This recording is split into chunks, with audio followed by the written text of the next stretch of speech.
16th of a mile to go. Uncharacteristic has the best stride as they come to the wire. Uncharacteristic. 3 for peace, not coming up. Not will take the 74th running of the Manitoba Derby.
Who's going to take the Manitoba Derby?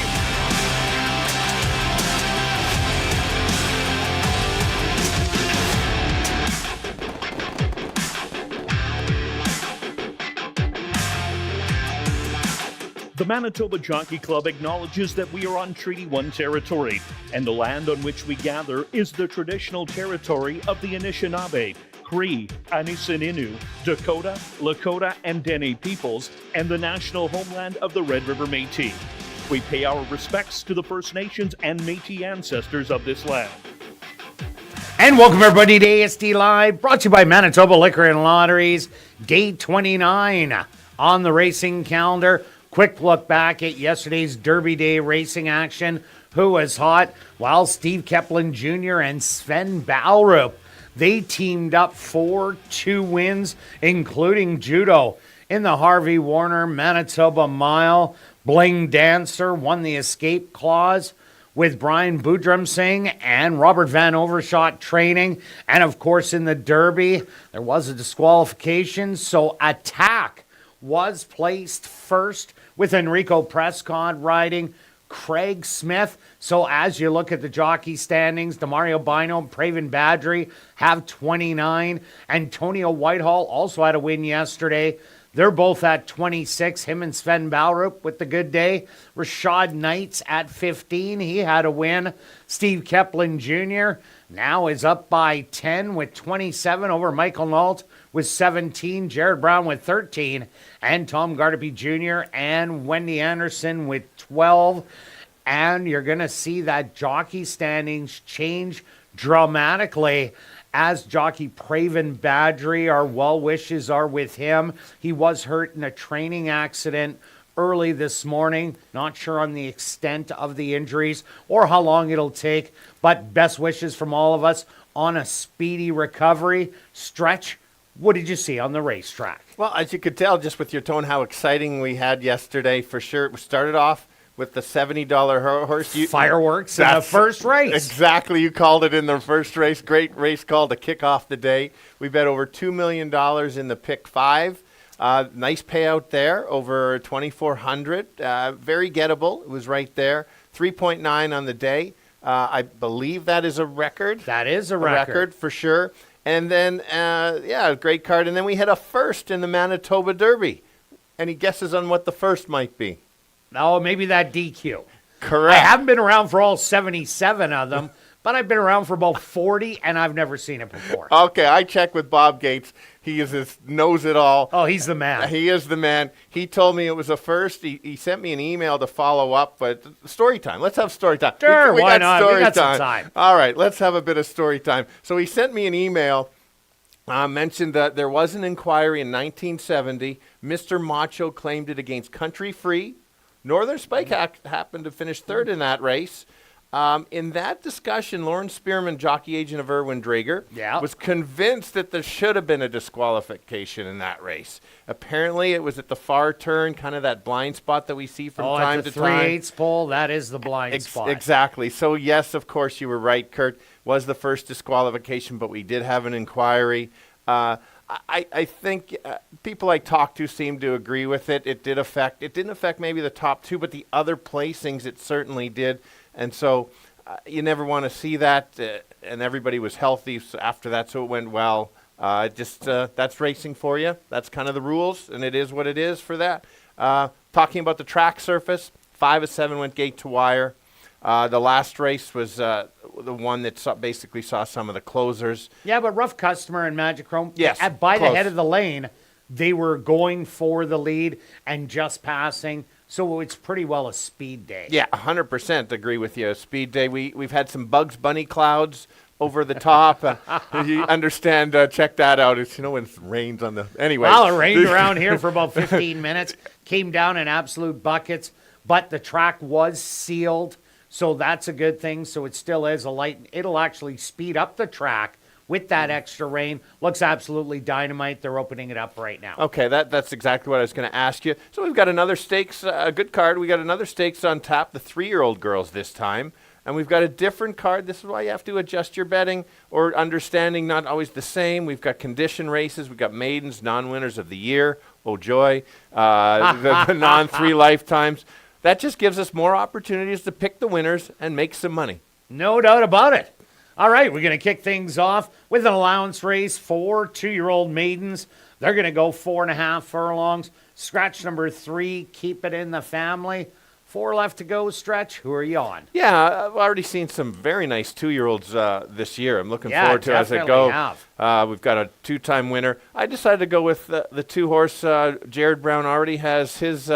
one 2-year-old win 2 races, and another one, I believe. Yeah, we could only imagine won the 2. The other one ran second, correct. In the Manitoba yes, Breds. Right. Nice-looking second, just lost to a potential superstar in there as well. A couple of things. I like the works. The 2 and 5 work together.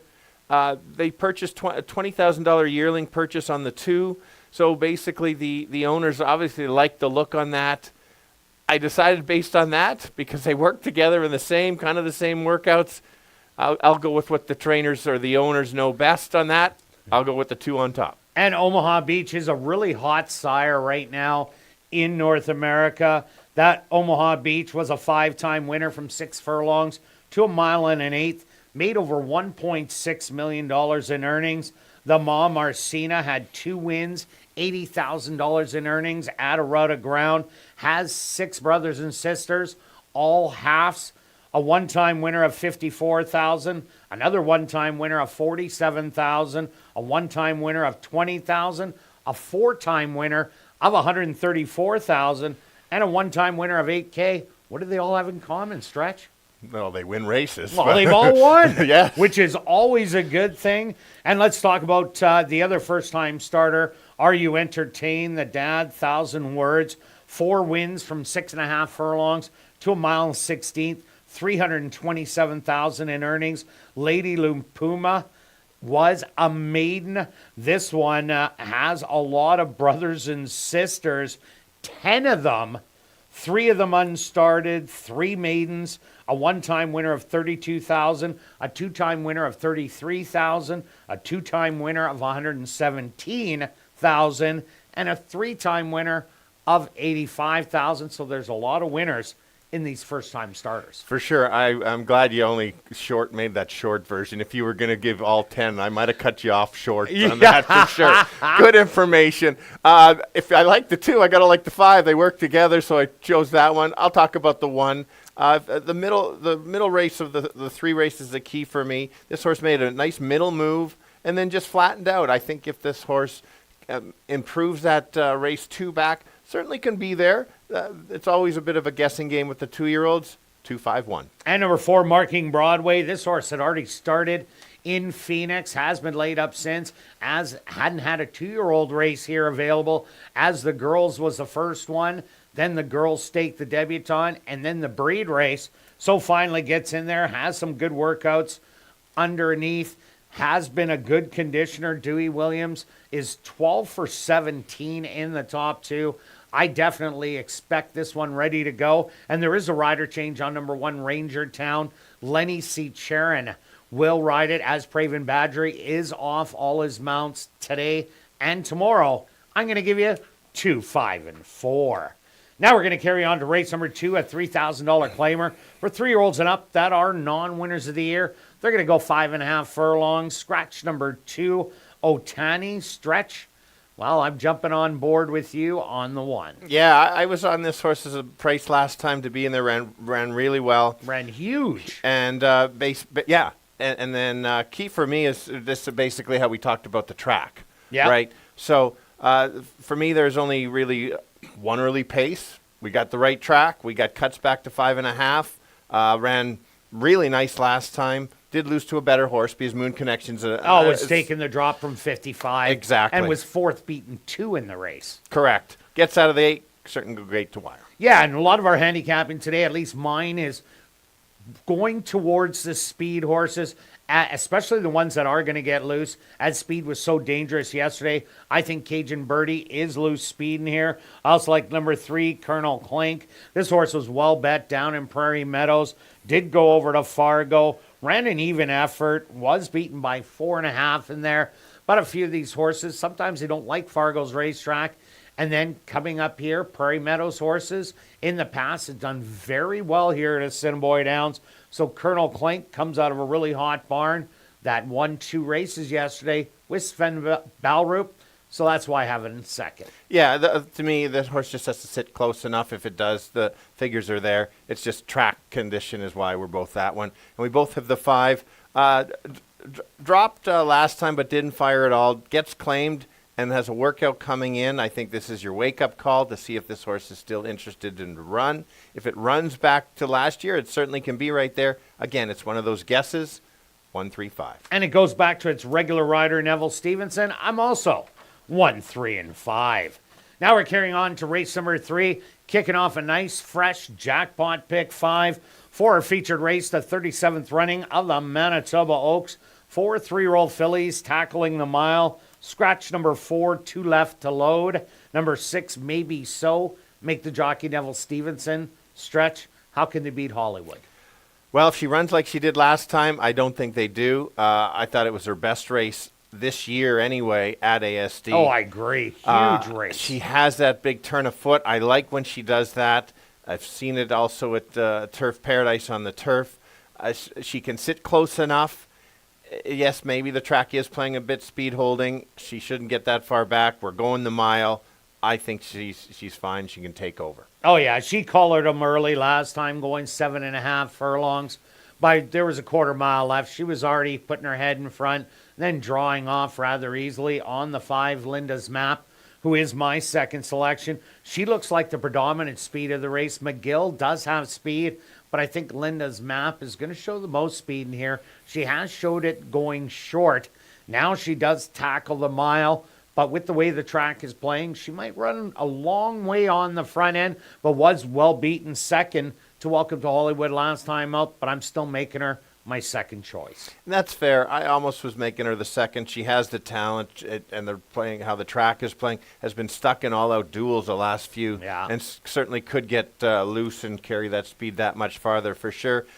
Maybe taking a bit of a chance on the 1 in case that she gets softened up or those last couple races are a little too much. Wasn't beating the top 2 last time, but showed speed. I'm hoping that the 1 kind of sits back and tries to make that late run, and maybe she can grab second. That's why maybe it helps my exactor price, 215. Yeah, and the other one I like, number 6, Maybe So. Yes, this is a maiden tackling winners in here, but what she brings is a ton of experience going around 2 turns. Maybe Linda's Map and McGill, they go battle it out. Welcome to Hollywood stalks runs pie, and then maybe sits back, picks up all the pieces. So that's why I have 2, 5, and 6.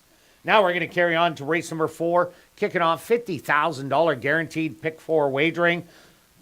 For this $5,000 claimer for fillies and mares 3 and up that are non-3 lifers. They're going to go 6 furlongs. Number 6 Almost Got Lucky. Make the jockey DeMario Bino. Stretch. Who do you have? I don't know how we get the same 3 Yikes. in order because Man. I basically boxed my picks. I switched. You know what happens when when we match up in the first race, say 4 or 5? Yeah. Yeah, we'll leave it at that. Yeah. Yeah. But it's just weird how it happens because, like I said, I switched my picks multiple times. I did submit the picks online to Mitch or Adam. Sorry about that. I'll get. Well, that's because Mitch was up here talking. He was yesterday. bugging me. He was out and about. Anyway, let's go to the 3. Certainly controlling speed. We're seeing the same thing. I think the horse can control the front end, certainly can steal it. And that's basically how I decided to go with that as the top one. Yeah, Rashad Knights, he'll be sending this horse. And I think it can clear. It is the speed of the speed. Also like number 1, Just Oppose. Started off the year in great fashion, winning 3 in a row. Last time out, tried to battle on the front end early. Tried all the way to the wire, but just wasn't good enough to get the win. But I think the horse will bounce back as it was off almost a month in between races. Now comes back on a couple of weeks rest. And I think Just Oppose second best. Yeah, likes to win races. Just a matter of last time was on the was close on the outside. I'm with you. And we're both on the 4. I think this is a protection one, just in case the 1 and the 3 kind of battle it out. Has run 2 or 3 good races, sat on the rail last time, made an even move to grab second while the other ones were battling. I just kind of like how the 1 out finished was kind of kept going at the end. That's why I had to move the 1 just in front of the 4. Yeah, after it was used early correct, on. exactly. 3, 1, 4. Yeah, and the 4 also, it's every second race it Yeah. runs good. It's just amazing how that happens. So we're both 3, 1, and 4. Now we're going to carry on to race number 5, an allowance race. 4, 3 and up maidens. They're going to go 6 furlongs. Number 7, Flying Tex. Make the jockey Lenny C. Charon. Stretch. What about in here? Yeah, good. I think it's a very good maiden special rate race. We got looking the same again. pretty the same. Let's talk about the 6, and then All right. I've got. I think if he runs his Pleasanton race, wins handily. Should get to run off the pace. Couple nice works coming in. Figures are there. My only concern, this horse has been scratched 3 of the last 4 times the horse has been entered. Was in fact entered at Santa Anita a while ago for special weight. Last month was entered for a claimer in Emerald. So that's a bit of a guess. It is my top selection. If I didn't see those, I would be like run to the wickets and bet this horse. But is my top selection. Any concerns on that? Well, no, you see those lightning fast workouts. Emerald Downs is a really fast for sure. racetrack. Compare it to like Phoenix. So you got to take it with a grain of salt on those workouts. They are nice, don't get me wrong. But if they did those same workouts out of Assiniboia Downs, you got to add at least 2 seconds to each of them. But the horse is working well. I also like number 1, Calming Force. Last time out, I pointed towards this one as Ronald Alley had a choice between 2 horses in the race. He ended up taking this one, and Calming Force ran well, showed early speed, battled every step of the way to the wire, only lost by a length and a half, started getting out in the end, but what that tells me was just getting a little bit tired. Now has that race under the belt. I think this horse will definitely move forward off of that. Oh, absolutely. With 3 works since the last start, and did lose to a Derby horse and ran a nice race. Yeah, it didn't finish in the top few, but still it was. And had the trouble, but ran good in the Derby trial, even though it was a 3-horse field. Didn't get beat by 15 lengths. Was beaten by under 7 lengths. And that's why I've had to upgrade this. And the only reason it's probably my second is because there could be the duel with your horse. I'll talk about the 2. I needed a closer in here, kind of as a saver. We know what this horse is all about. Kind of runs evenly. I've lost a bunch of money on this one because of that first trip. Kept going back. Was a little flat last time, but if we get that, maybe the 1, 2, and or the 1, 5, and 6 battling it out, it would set it up for this horse, 6-1-2. Yeah, the other horse I like is the filly coming by way of Century Mile. Has tested the boys 2 outs ago. Was beating double digits in there, but was trying to be forwardly placed against the speed. If maybe number 6 Zen Zone doesn't go to the front, Dazzle Me Dawn could. And Robert Van Overshot had a great day yesterday. He did have the 1 win in the escape clause, and then he ran second in the Manitoba Mile and had a really rough trip in the Derby. So this is one you can't leave out like Stretch did, but I'm going to take 6, 1, and 5. Now we're going to carry on to race number 6, a $4,000 claimer for fillies and mares 3 and up that are non-winners of the year or non-4 lifers. They're going to go 5.5 furlongs. Scratch number 4, Adams Creed. Number 5, Mischarge It. Make the jockey Neville Stevenson. Stretch. Wow, we're different. Fine. Well, I knew we were going to be different the last 2. I think it's a very tricky race, especially the four of them came out of the July 22nd race. Three of them were within a neck. The other one just over 2.5 lengths back. I decided to avoid that race simply because when that happens, usually it's not as good race when they're all at the wire, kind of downgraded a bit, so I had to find somebody else. I do like your top selection, but I'll go with the 5. The mare won this handily. I think this horse can stalk, can press, drop from the 10 non-2, 2 back, and then just kind of 1 for fun for the 5 non-3. Made it look easy. Not worried about the class rise. Would you say it is even a class rise, or what would you? No, I think it's kind of the same. Just pretty well running for the non-4 against a bunch of other horses that are non-4s. Yeah. So I'm with you there. The horse is already 2 wins this year. I think the horse is in top form. I like that. Maybe go back-to-back. Yeah, I like its stalking style in the last race. I went to number 6, always the little one. Track plays like yesterday, always a little one. There's no doubt that she will be on the front end. Even though she did get claimed and does change barns, the jockey sticks with it, and that is the key. Jockeys that know certain horses, they get the most run out of them. Was up by 3 lengths, ended up stalling late down the lane. But if the track carries like it did yesterday, that won't be a problem. That's why I have this horse on top. Yeah, just all those seconds or close finishes. Does the horse have another? Many, but the track could help. Yes, though. absolutely. And that's the key. If the track gets that little extra distance, 2 or 3 lengths is absolutely everything. Oh, completely. I did go to the 7 again, taking another horse that wasn't in the race. It won 2 good races, easy wins at Fargo and Chippewa. 2 of the 3 at Fawner were very nice races. We saw at the start of the meet the Fawner horses were doing very well. You can't take anything away from this horse. One at Fargo, like I said, at Fargo and Chippewa.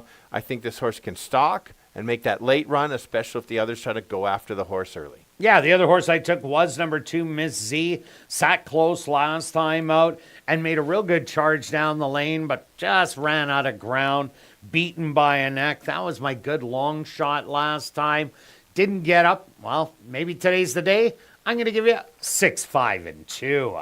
Now we're going to carry on to race number 7, a $4,000 claimer for 3-year-olds and up that are non-winners of the year or non-4 lifers. They're going to go 7 furlongs.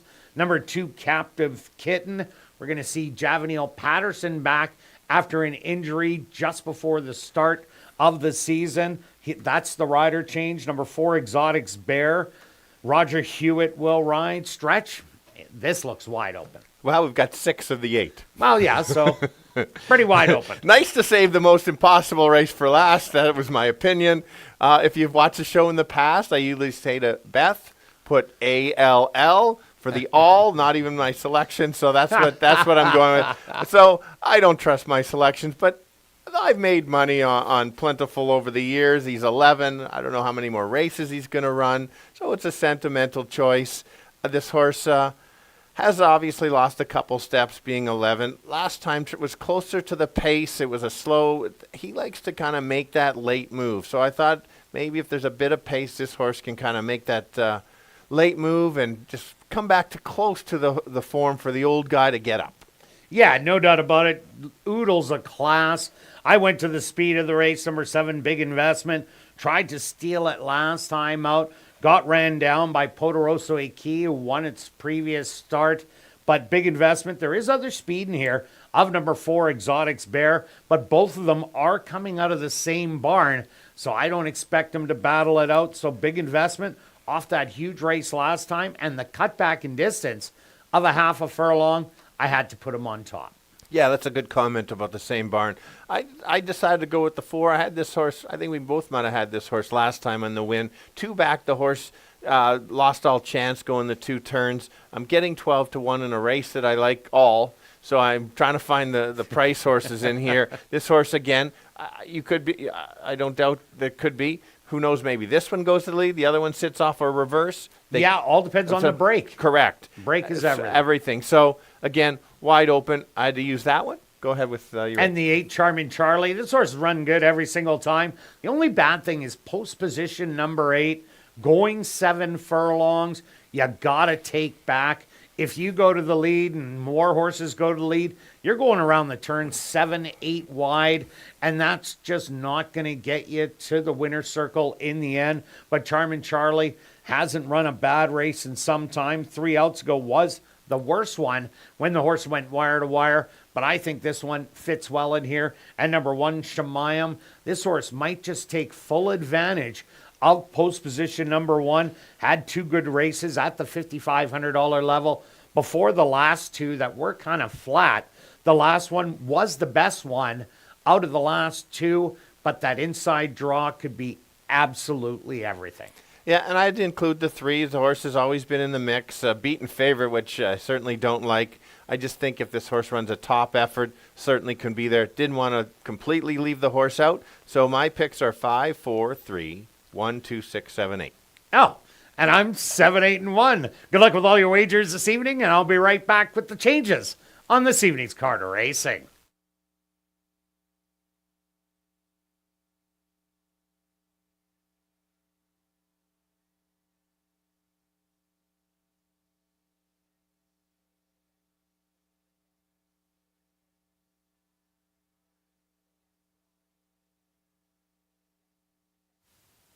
And if everybody can get their pens and programs ready, here are the changes on this evening's 7-race Carter Racing. Turning your programs to race number 1, scratch number 3, keeping it in the family.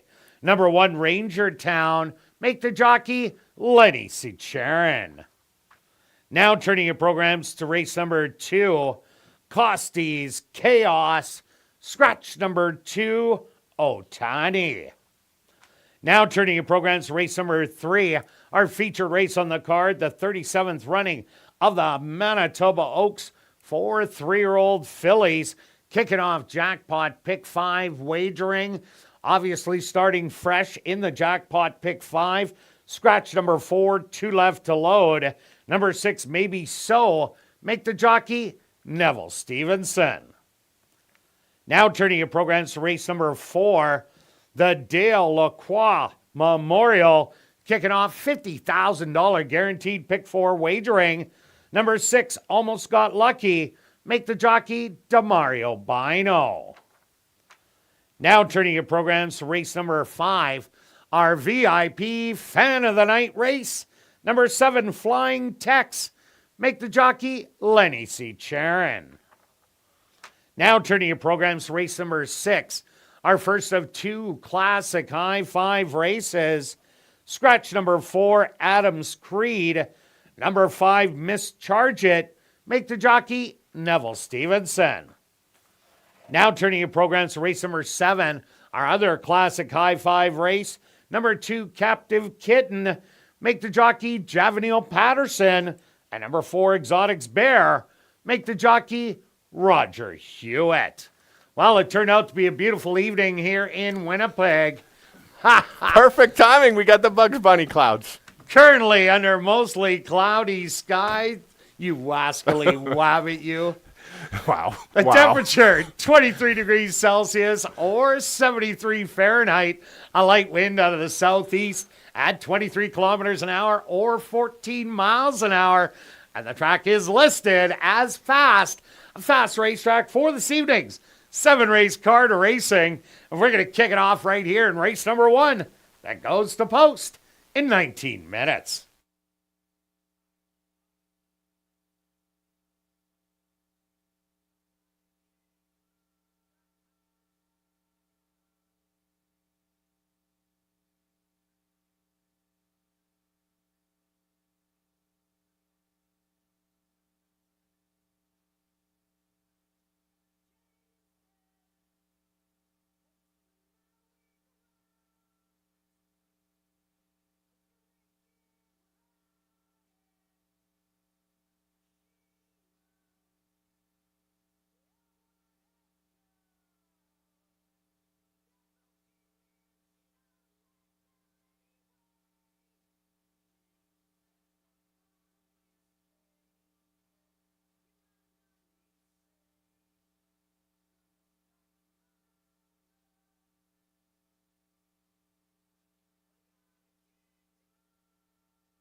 And if you're new to racing, make sure you stop by and see Shannon and Brad at the Fan Education Center, located on the main floor.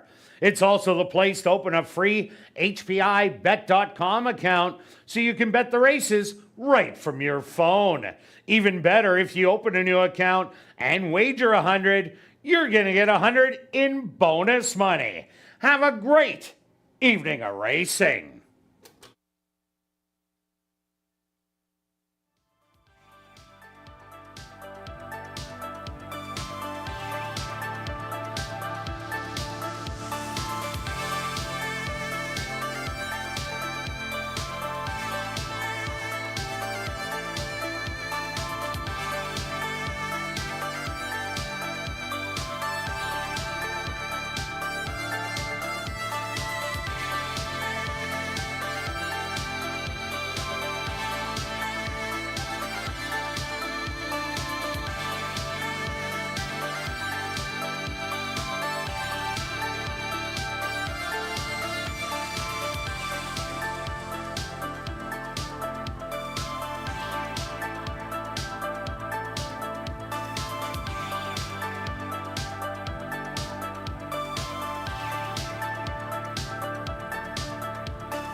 And welcome down to the paddock for race number 1. We're kicking off the Tuesday night card of racing with an allowance race for 2-year-old maidens. They're going to go 4.5 furlongs. Number 1, Ranger Town. Make the jockey Lenny C. Charon. And scratch number 3. Keeping it in the family stretch. Who do you like in the opener? A big favorite. It is a big favorite. Just before, so my story time just happened. I can't read my own writing because Bob Gates would never get it wrong. It was me not being able to read, or I might have said it wrong. It's 1980, obviously. It makes sense. And you kind of knew that. You knew that. Well, yeah, and people just, it shows that they're listening to us, Stretch. Yes, and so, or you know what? This isn't live, right? So then, therefore, just edit it. Yeah. Adam, edit. Put the 1980 for that story about the last inquiry. And then not only you getting a text message, so did I. Steve Kepplin Jr. is at 28 wins, not 26, because Steve Kepplin Sr. just texted me and said, hey, he was at 26, he's at 28. Hey, but we can flow with the go. And 28 and 1980. Now we're all right. All up to date. Here we go. All right, Enough let's of our go. stories. There's the two. There's the two. Jake's saying, just talk about the horse. I've got the camera. This horse has spent $20,000 from the yearling sale. Clearly looked good as a yearling. And now the 2 and the 5 have worked out multiple times together. You can see it's like same time. That's usually what they do in the workouts. They keep them close together. Yeah, you try and make them competitive together. Correct. Sometimes that doesn't work because one is just much better, but it doesn't look like that is the case here. Yeah, and Jared Brown's been very good with the 2-year-olds. He's got a multiple winner and a nice second on another one. He won races last year. That's why I've got those as my top 2 selections. Yeah, and the 2-horse has 6 brothers and sisters, all of them winners of one, except one of them was a 4-time winner. And let's take a look at Ranger Town. This is a horse from Lone Star Park. And the one thing about 2-year-olds, experience can play absolutely huge in these races. Ranger Town has the most starts, has shown speed in almost every outing, and then kind of faded. I don't mind horses like this.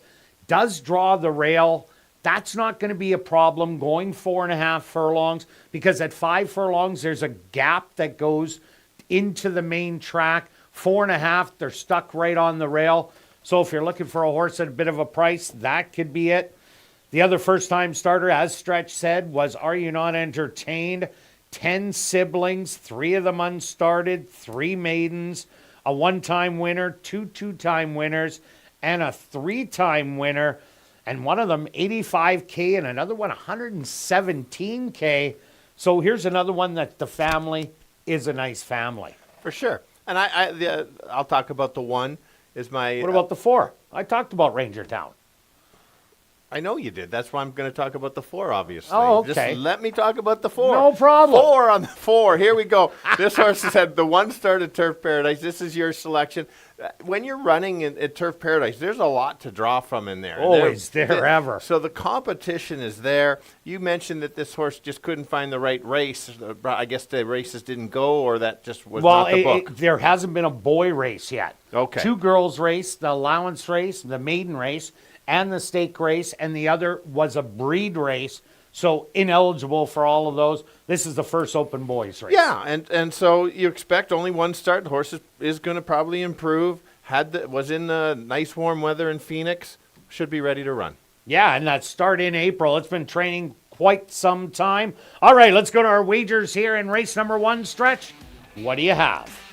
Why not start with 2 bets today? All right. Because, I hit that high 5 in the last race. There you go. Well. That paid great. That did. It was too bad. Almost 800. Yes. Ended up making a good day. Okay, here we go. That's old news. Nobody cares. $20 exactor, 2-5, $10 double, 2-1. And myself, I'm going after the pick 3. I'm taking the 2 in here, then the 1-3 and just the 2. Instead of making it a $1 for $2, I'm going a $10 one for 20. Good luck with all your wagers here in race 1.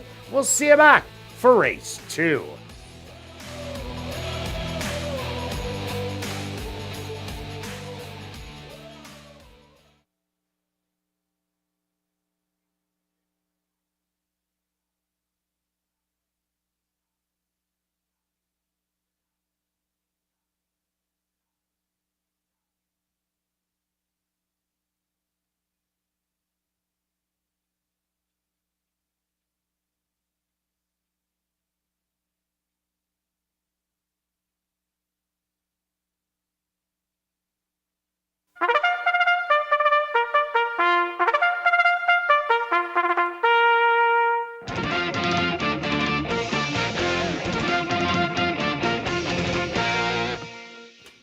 Bucks are on the track for race number 1. They're going to go 4.5 furlongs for $20,000. Number 1 is Ranger Town, owned by Henry Witt Jr., trained by Jerry Gorno, with Lenny Cicerin. Number 2 is Omaha Warrior, owned by Bonnie McCrory and Gary Danielson, trained by Jared Brown, with Antonio Whitehall. Number 3, keeping it in the family, was Scratched. Number 4 is Marking Broadway, owned and trained by Dewey Williams, with Siobhan Townsend. Rounding out the field is number 5, Are You Entertained? Owned by Jared Brown and John Gannis, trained by Jared Brown, with Neville Stevenson. Rolling doubles and rolling pick threes. Here in race number 1, they'll go to post in approximately 4 minutes.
Four 2-year-olds going 4.5 furlongs, shortest race this year so far because they're such young horses. Always a bit of a guess. I'm going to start with the 2s. The current favorite was spent a lot of money on this horse in the yearling sale, so clearly at that time thought had some talent.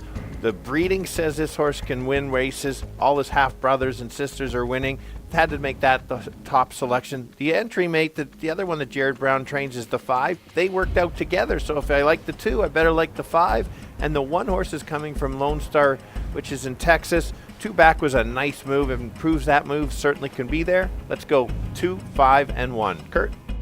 Yeah, Stretch, I'm with you on the 2 and the 5. That workout on July 6th, that is a stellar half mile in 47 and 4, and it was breezing, meaning they had more left in the tank. Jared Brown has won 2 out of the 3 2-year-old races that have been already, one with the same horse. so he can get him ready at first asking, and I'm going to round it out with number 4, Marking Broadway. Here's a horse with only one start under the belt, but that was early on in April down in Turf Paradise. Beat almost half the field in there. I expect that one to improve with the experience, but I'm going to give you 2, 5, and 4. Good luck here in race number 1.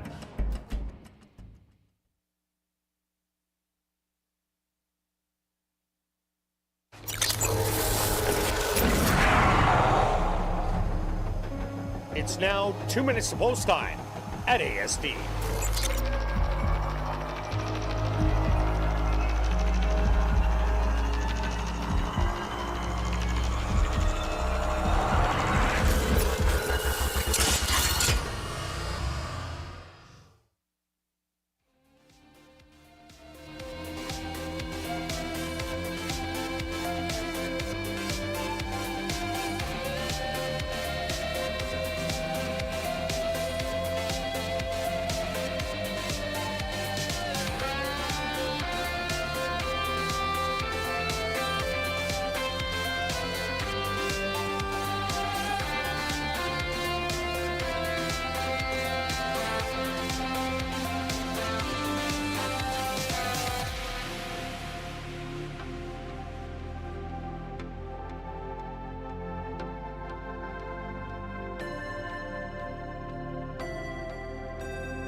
It's post time. Huh.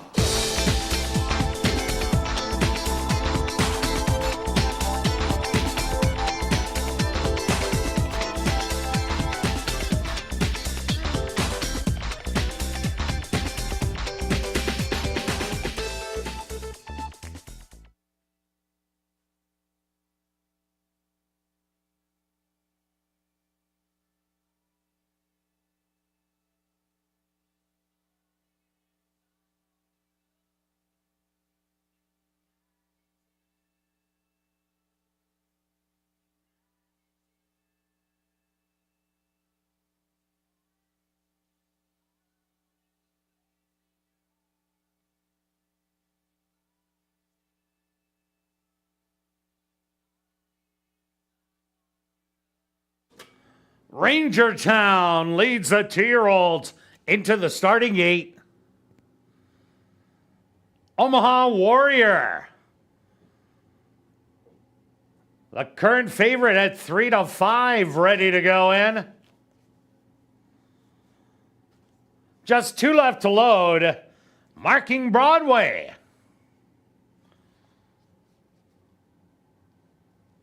And now just waiting on Are You Not Entertained? The field is set. They're at the post.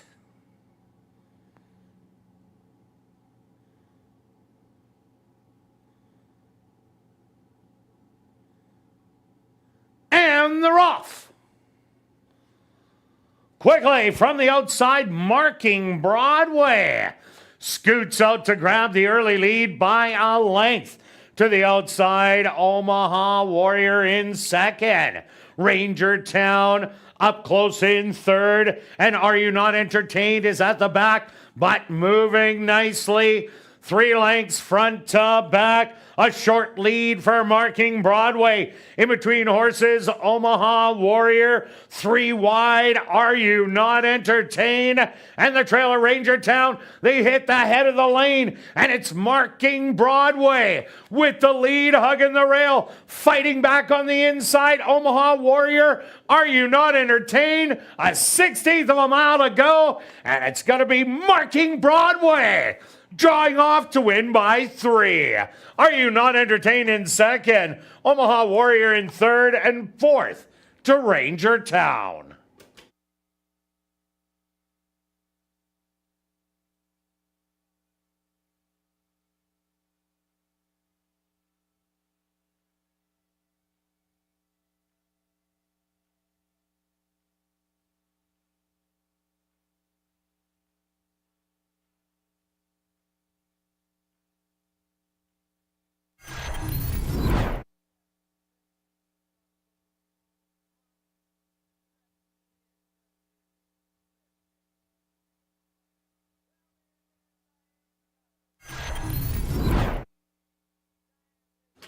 The Stewart's opposed to number 4, Marking Broadway.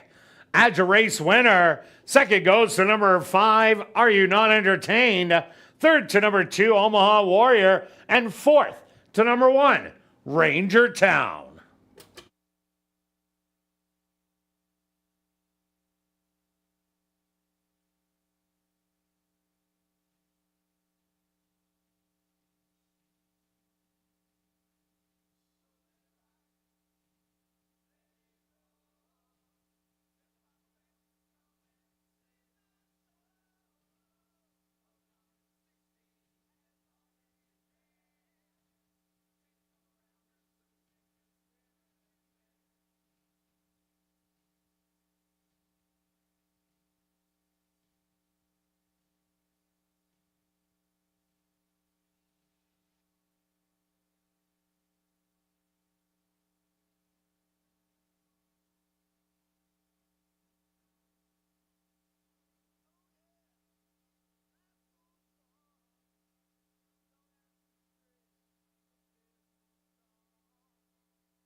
Now entering the winner's enclosure, the official winner here in race number 1, that's number 4, Marking Broadway.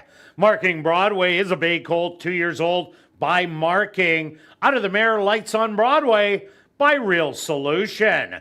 Owned and trained by Dewey Williams and ridden to victory by Siobhan Townsend.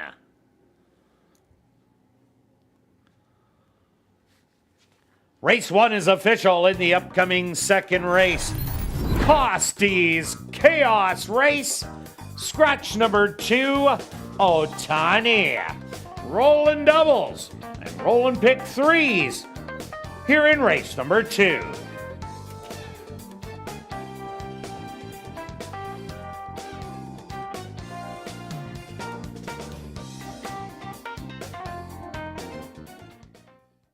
Assiniboia Downs has a 50-50 draw that will take place each and every race night. Tonight's jackpot is currently $450,000. $50 and growing. Tickets are 1 for 10, 10 for 20, 50 for 50, or 200 for $100. You can get your tickets at Guest Services, the VLT Cashier's Cage, from the roaming 50/50 ticket seller, or you can just go online at 5050.asdowns.com. The draw will take place at 10 p.m. tonight, and proceeds do benefit Final Furlong and the Winners Foundation. Please take note that you do not need to be in attendance to win. You can just check our website at asdowns.com for the winning number. Also, don't forget to check out our 140 VLTs in our spacious Club West Gaming Lounge, located on the second level of the grandstand and open daily from 10 a.m. to 1 a.m. And tonight and every race night, we will be drawing for $500 in cash at 11:30 p.m. during Crazy Hour in the VLT Lounge, and it's absolutely free to enter.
And welcome back down the paddock for race number 2.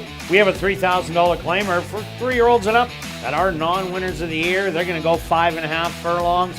Scratch number 2, Otani. Quick look back at race number 1. Well, Stretch, the experience of having a start really played into race number 1 as Mark and Broadway got out of the gate really well and was good in the gate the whole time and ended up going wire to wire, where Omaha Warrior carried the stablemate out in the turn for home. Yeah, and the 5 broke a step slow. So that's what happens in the 2-year-old races. Now, it's first race, so you can't even make a statement on gate to wire, even though the horse did go Yeah, that. exactly. So here we go. Next race, a condition, non-winners of the year. I'm going with the rail speed here. This horse ran a very nice race last time. Liked him last time. Almost got home.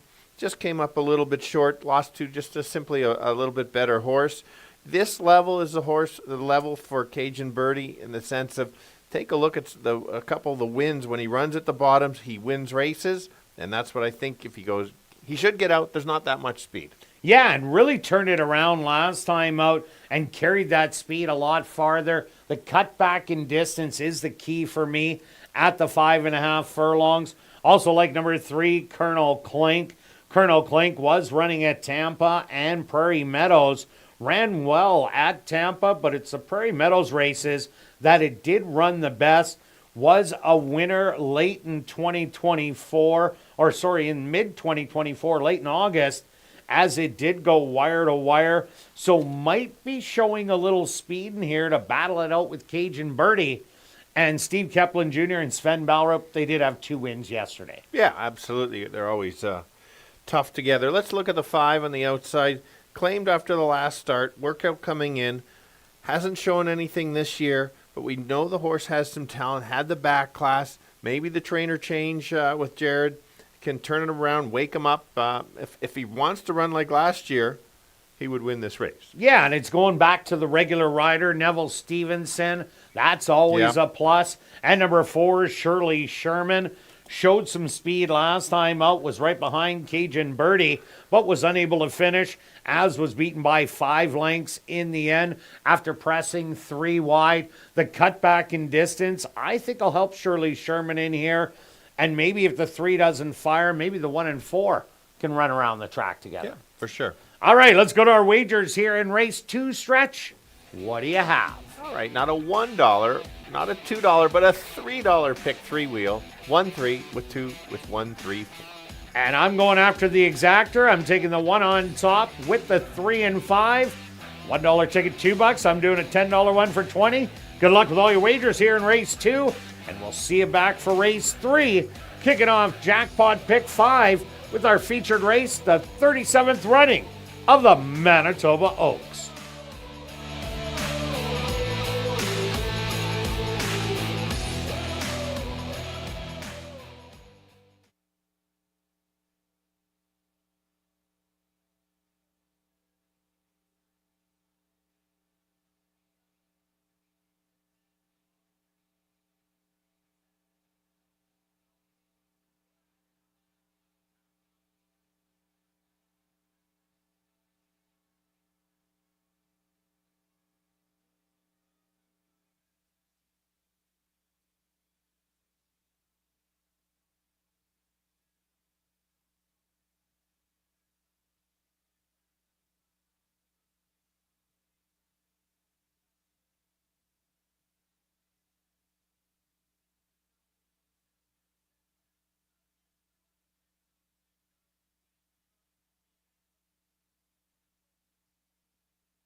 The horses are on the track for race number 2, Costy Chaos Race. They're going to go 5.5 furlongs for $10,000. Number 1 is Cajun Birdie, owned by Russell Taranjo, trained by Tom Gardapi Jr. with Rashad Knights.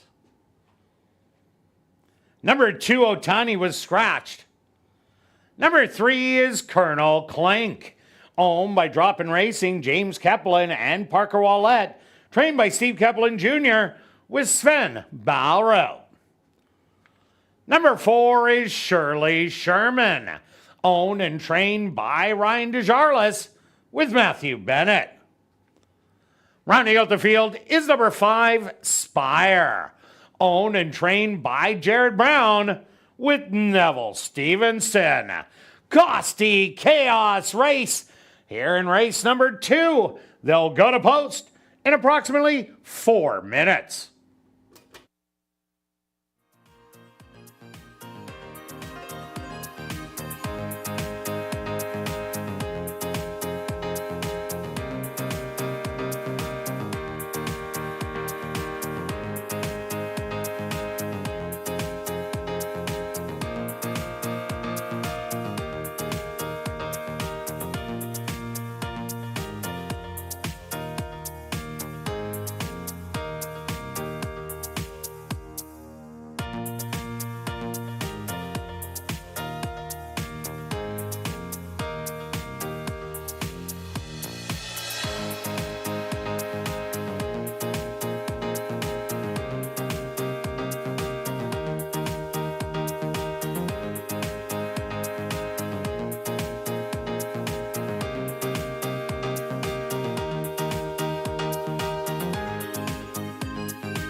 Compact field of 4 boys going 5.5 furlongs, all looking for their first win this year. I think it's a bit of a match race between the 1 and the 3. I'm going to go to the 1 just because he has that much more speed usually, can grab the lead and just kind of keep going, cuts back from a little bit longer. 6 furlongs to the 5.5. Last race, runs that race. Would be tough to beat. The 3 horse deserves to be the favorite, has some nice races on this card, just has to sit close. Gets too far back, will have a tough time running down the 1. And on the outside, the 5 has the back class. It's just a matter of if wants to run like he did last year. So I'll go 1, 3, and 5. Kirt? Yeah, Stretch, I'm with you on number 1, Cajun Birdie. That was a great wake-up race last time out as they took the drop. But going the 6 furlongs, the horse has had a problem going that far and ran so good.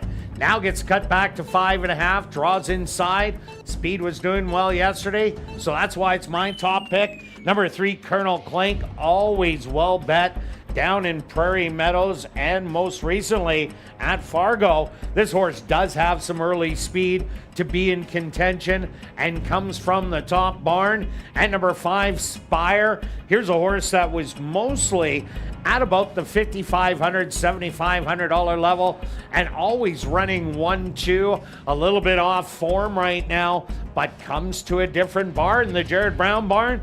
Maybe that's the wake-up call with its regular rider, Neville Stevenson. I'm going to give you 1, 3, and 5. Good luck here in race number 2.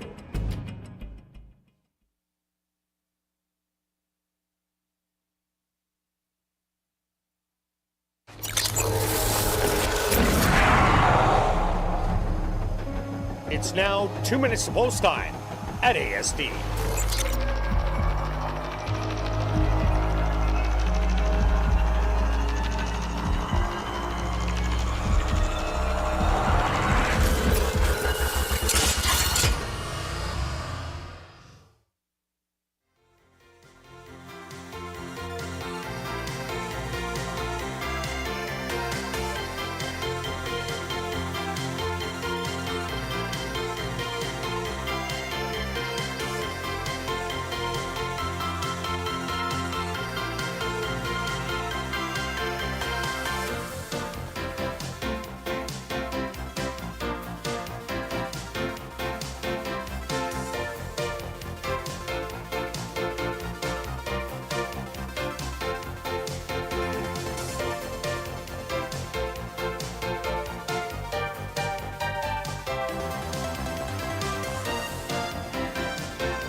It's post time. Huh.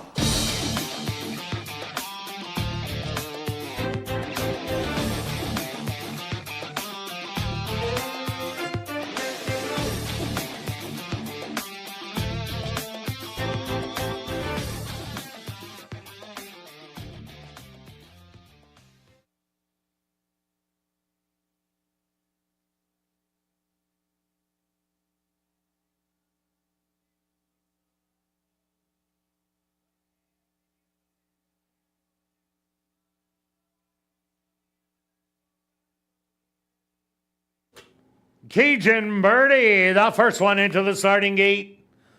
Colonel Clink, the slight favorite at 7-5. Now is in. Just 2 left to load. Shirley Sherman. Now just waiting on Spire to the outside. They're all set. They're at the post.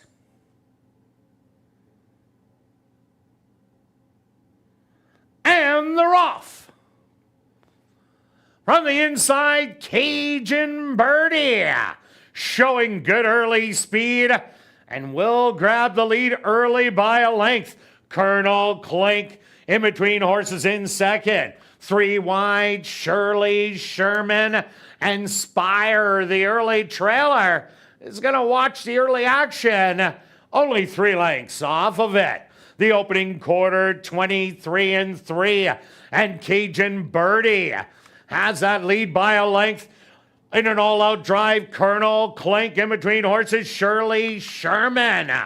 Also right there, 3 wide, and Spire with a lot of work to do. They hit the head of the lane, and it's Cajun Birdie with the lead by a length and a half. Colonel Clink is finding his stride on the outside. Cajun Birdie and Colonel Clink, a 1/16 of a mile to go. Cajun Birdie, Colonel Clink, Cajun Birdie is going to hang on. Colonel Clink in second. Third's going to go to Shirley Sherman, and fourth to Spire.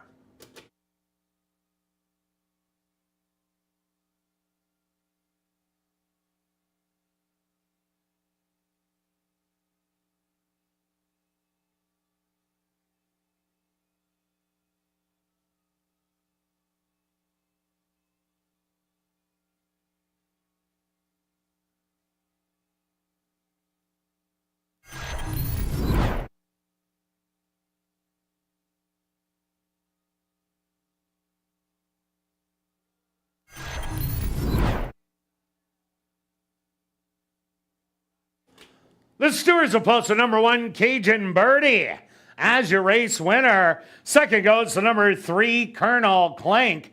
Third to number 4, Shirley Sherman. And fourth to number 5, Spire. They went the opening quarter 23-3, the half 47-2. 5 furlongs, 1 minute and 1/5. Time for the 5.5 furlongs, 106-4.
Now entering the winner's enclosure, the official winner of Costi Chaos Race. That's number 1, Cajun Birdie. Cajun Birdie is a bay gelding, 7 years old, by Country Day. Out of the mare Whirly Birdie by Stormin' Fever. Owned by Russell Tourangeau, trained by Tom Gardaby Jr., and ridden to victory by Rashad Knights. Time for the 5.5 furlongs, 106-4.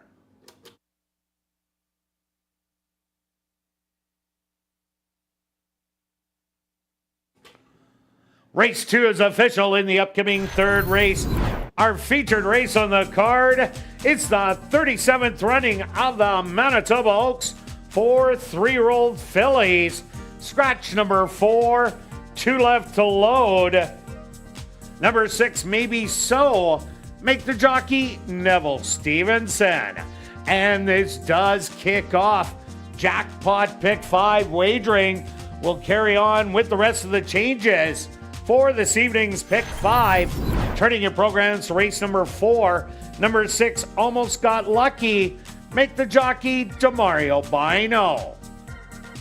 Turning your programs to race number 5. Number 7, Flying Tex. Make the jockey Lenny C. Charon. Now turning your programs to race number 6. Scratch number 4, Adams Creed. Number 5, Mischarge It. Make the jockey Neville Stevenson. Turning your programs to race number 7. Number 2, Captive Kitten. Make the jockey Javanil Patterson. And number 4, Exotics Bear. Make the jockey Roger Hewitt. Jackpot Pick 5 wagering for the 37th running of the Manitoba Oaks. They'll go to post in 13 minutes.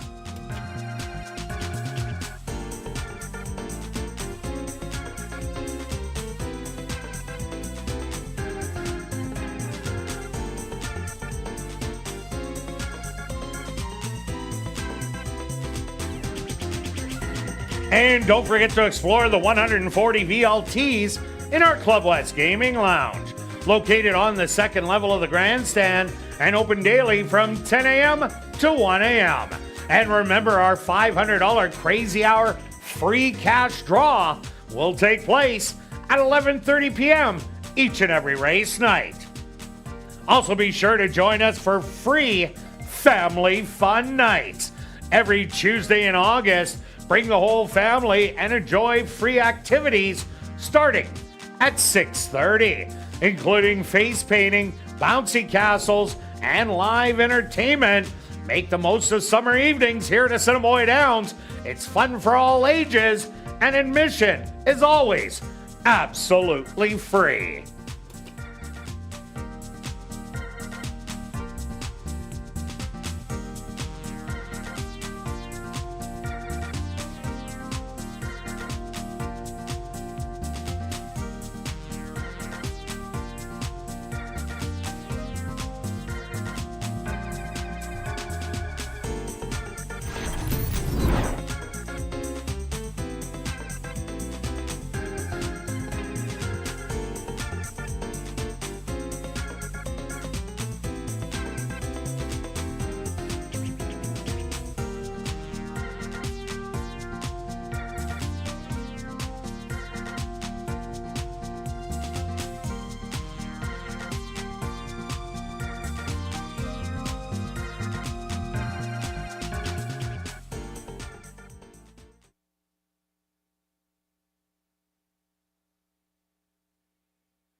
Ladies and gentlemen, turning your programs back to race number 2, we had a claim to report. Claim for $3,000 was number 5, Spire, claimed by Sherry Lang, owner-trainer.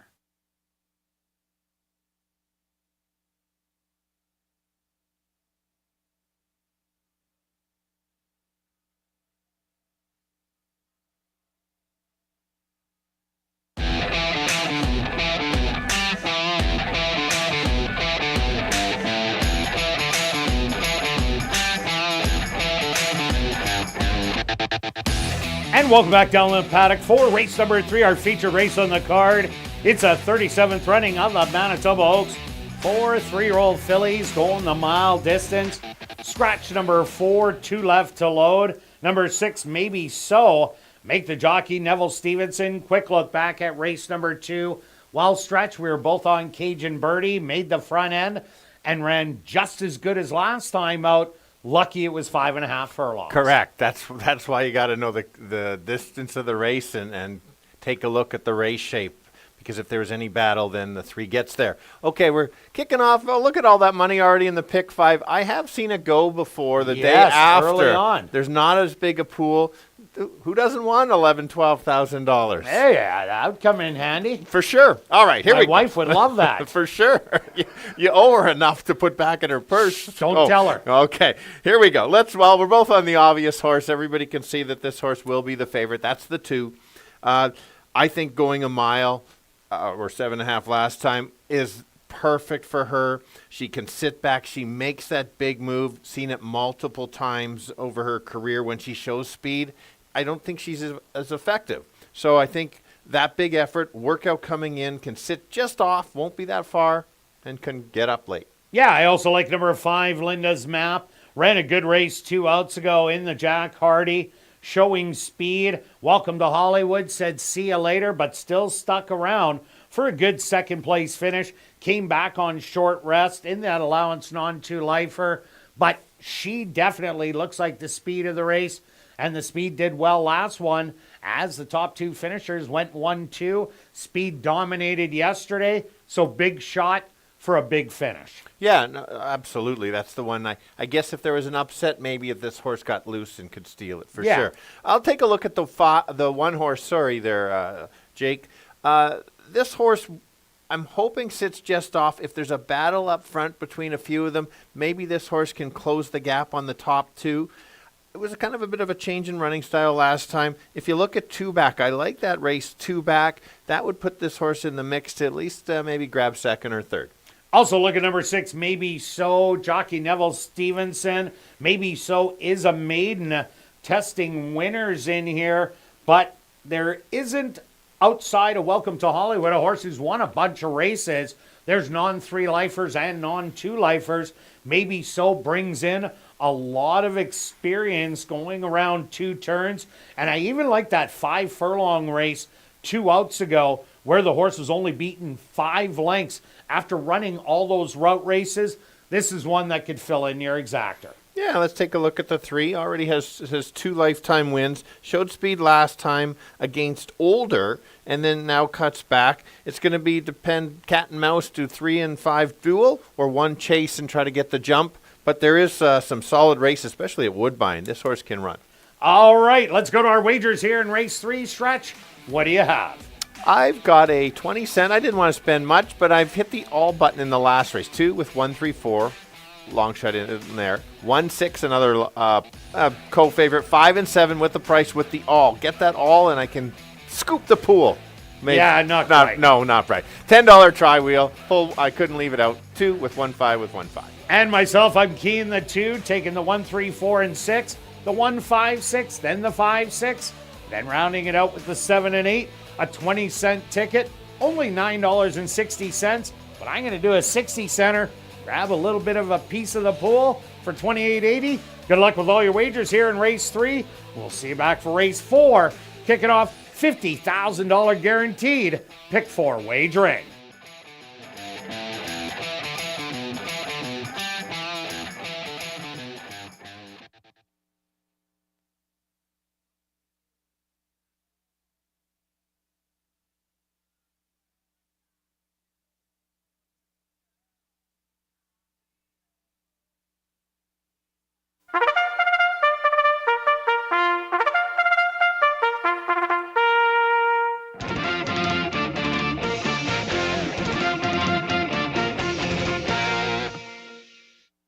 Assiniboia Downs is proud to present our featured field here in race number 3. It's a 37th running of the Manitoba Oaks 4 3-year-old fillies. They're going to go 1 mile for $50,000.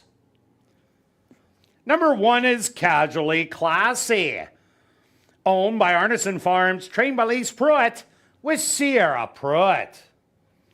Number 2 is Welcome to Hollywood, owned by Jared Brown and John Gannis, trained by Jared Brown with Antonio Whitehall. Number 3 is McGill, owned by Bill Meikle and Windancer Stable, trained by Wendy Anderson with Lenny Sicharin. Number 4, Two Left to Load, was scratched. Number 5 is Linda's Map, owned by Linda Idell, trained by Carlos Moreno with Ronald Alley. Rounding out the field is number 6, Maybe So, owned by Henry Witt Jr., trained by Jerry Gorno with Neville Stevenson. The 37th running of the Manitoba Oaks, kicking off jackpot pick 5 wagering. They'll go to post in approximately 4 minutes.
All right, last night we had the boys, 3-year-old boys in the Derby. This is the girls on the Oaks going a mile. Let's start with the 2, 1 to 5. Not going to get much value on the win. She is the best in here. Should get the right trip.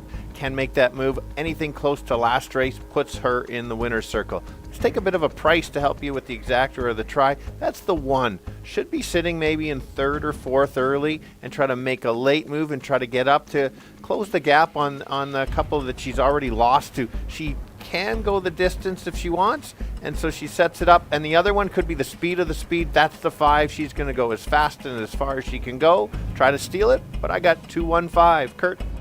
Yeah, Stretch, welcome to Hollywood. She is the one to beat. Looked so good last time out. Won with the greatest of ease. Had lots of horse left at the end and won't be too far off the early lead no matter who goes out and tries to cut out the early fractions. But I do think that is number 5, Linda's Map. Ran a good second behind Welcome to Hollywood 2 outs ago. They had the little tightener in between, going 6 furlongs. But if she gets that loose lead, she might go a long way. And I like number 6, Maybe So. This is a horse that has the most experience going around 2 turns. That 5 furlong race 2 outs ago, that really impressed me, only beaten 5 lengths after all those route races. Expect her to show a big late kick, but I'm going to give you 2, 5, and 6. Good luck here in race number 3.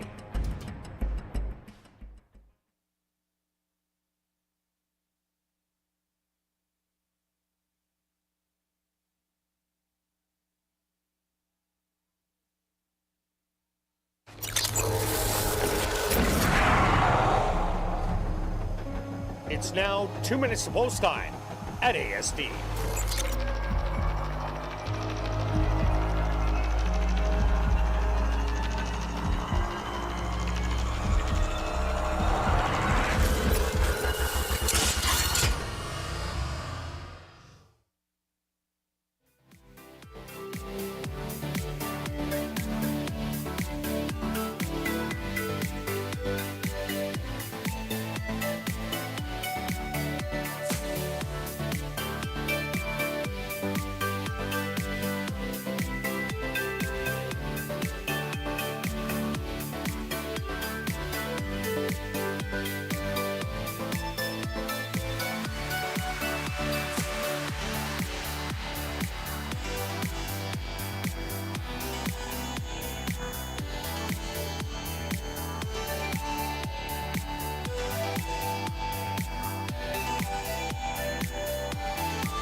Post time!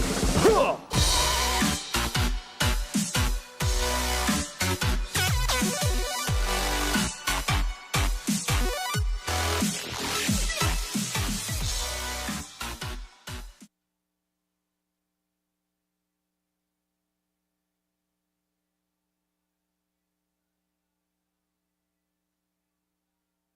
Front gates are open for number 5, Linda's Map, who is the first into the starting gate.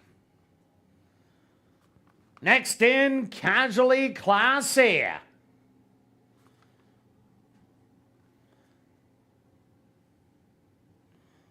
The overwhelming 1-5 favorite, Welcome to Hollywood, steps in.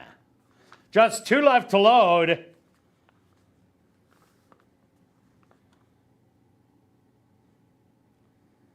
McGill ready to find her position. And now just waiting on Maybe So.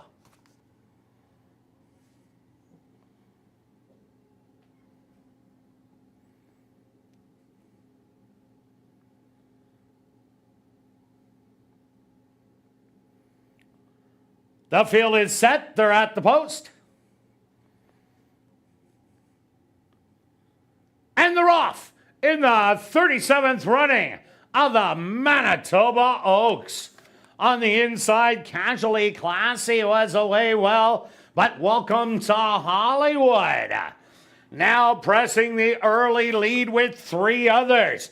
In between horses, McGill, Linda's Map, 3 wide, 4 wide, maybe so. And Casually Classy will now watch all the action, 8 lengths off of it. The opening quarter, a spirited 24-3. Welcome to Hollywood.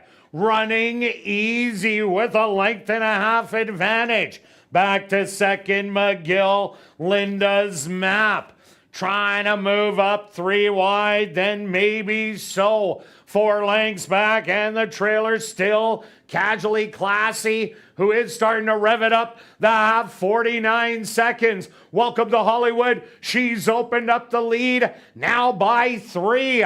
Linda's Map in an all-out drive in second. Fading McGill in third. Casually Classy trying to gain ground in fourth, and maybe so is the trailer. Welcome to Hollywood. She is a star 3/4, 113-3. She's opening up double digits on the field. This is all Welcome to Hollywood. She's crushing them. In the 37th running of the Manitoba Oaks, the battle is on for second, but Linda's Map will hang on. Third will go to Casually Classy, and fourth to McGill.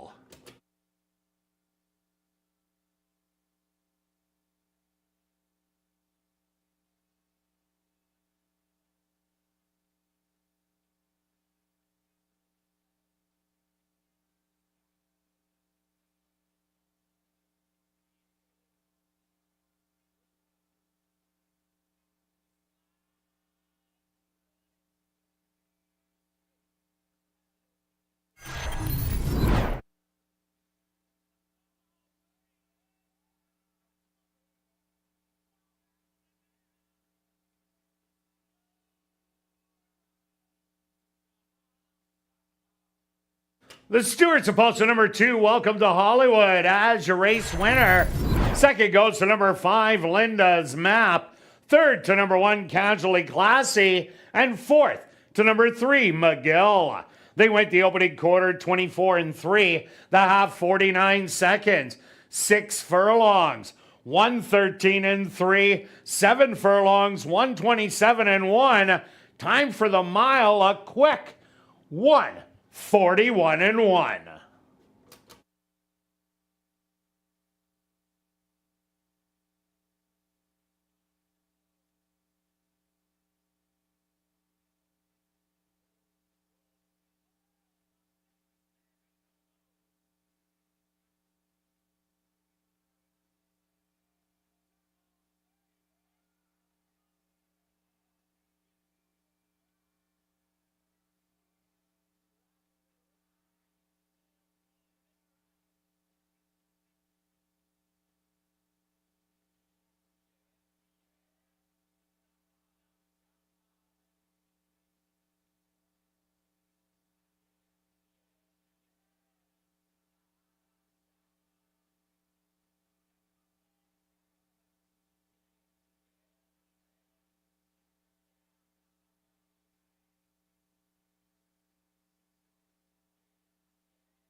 Now entering the winner's enclosure, the official winner of the 37th running of the Manitoba Oaks.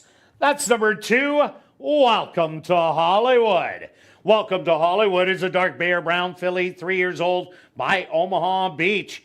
Out of the mare Arch of Troy by Arch. Owned by Jared Brown and John Gannis. trained by Jared Brown, and ridden to victory by Antonio Whitehall. Time for the mile, 1:41:1. Assiniboia Downs is very pleased to have on hand our Chief Executive Officer, Darren Dunn, to make a trophy presentation to the winning connections. Race 3 is official in the upcoming 4th race, the Dale Lacroix Memorial. Kicking off $50,000 guaranteed pick 4 wagering. Number 6 almost got lucky. Make the jockey Demario Bino. We'll carry on with the rest of the changes in this evening's pick 4. Turning your programs to race number 5. Number 7 Flying Text. Make the jockey Lenny C. Chern. Now turning your programs to race number 6. Scratch number 4 Adams Creed. Number 5 Mischarge It. Make the jockey Neville Stevenson. Turning your programs to race number 7. Number 2 Captive Kitten. Make the jockey Javanil Patterson. And number 4 Exotics Bear. Make the jockey Roger Hewitt. $50,000 guaranteed pick 4 wagering starts right here in race 4, the Dale Lacroix Memorial. They'll go to post in 13 minutes.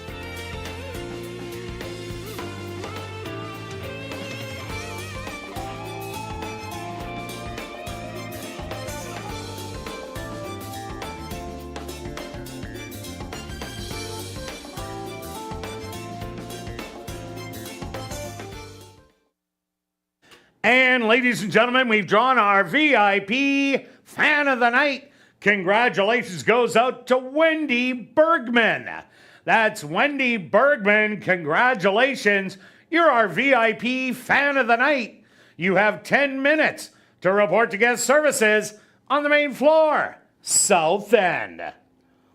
And a reminder to get your 50-50 tickets. The jackpot is currently $600 and growing. Tickets are 1 for 10, 10 for 20, 50 for 50, or 200 for $100.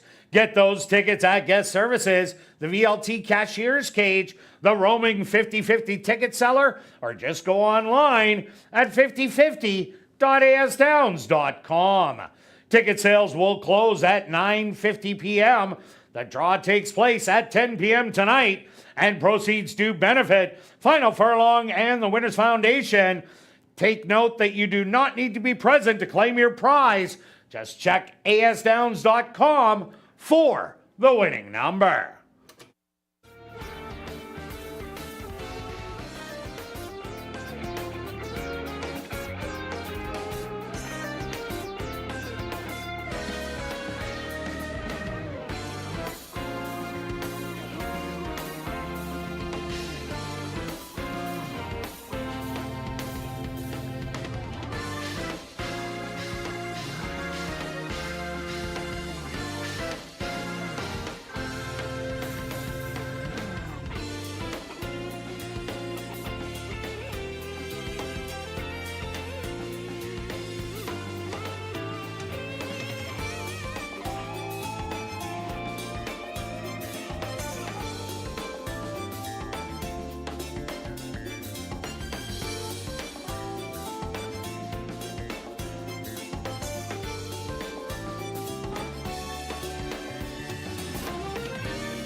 And welcome back down paddock 4, race number 4, kicking off $50,000 guaranteed pick 4 wagering with the $5,000 claimer for fillies, mares 3 and up that are non-3 lifers.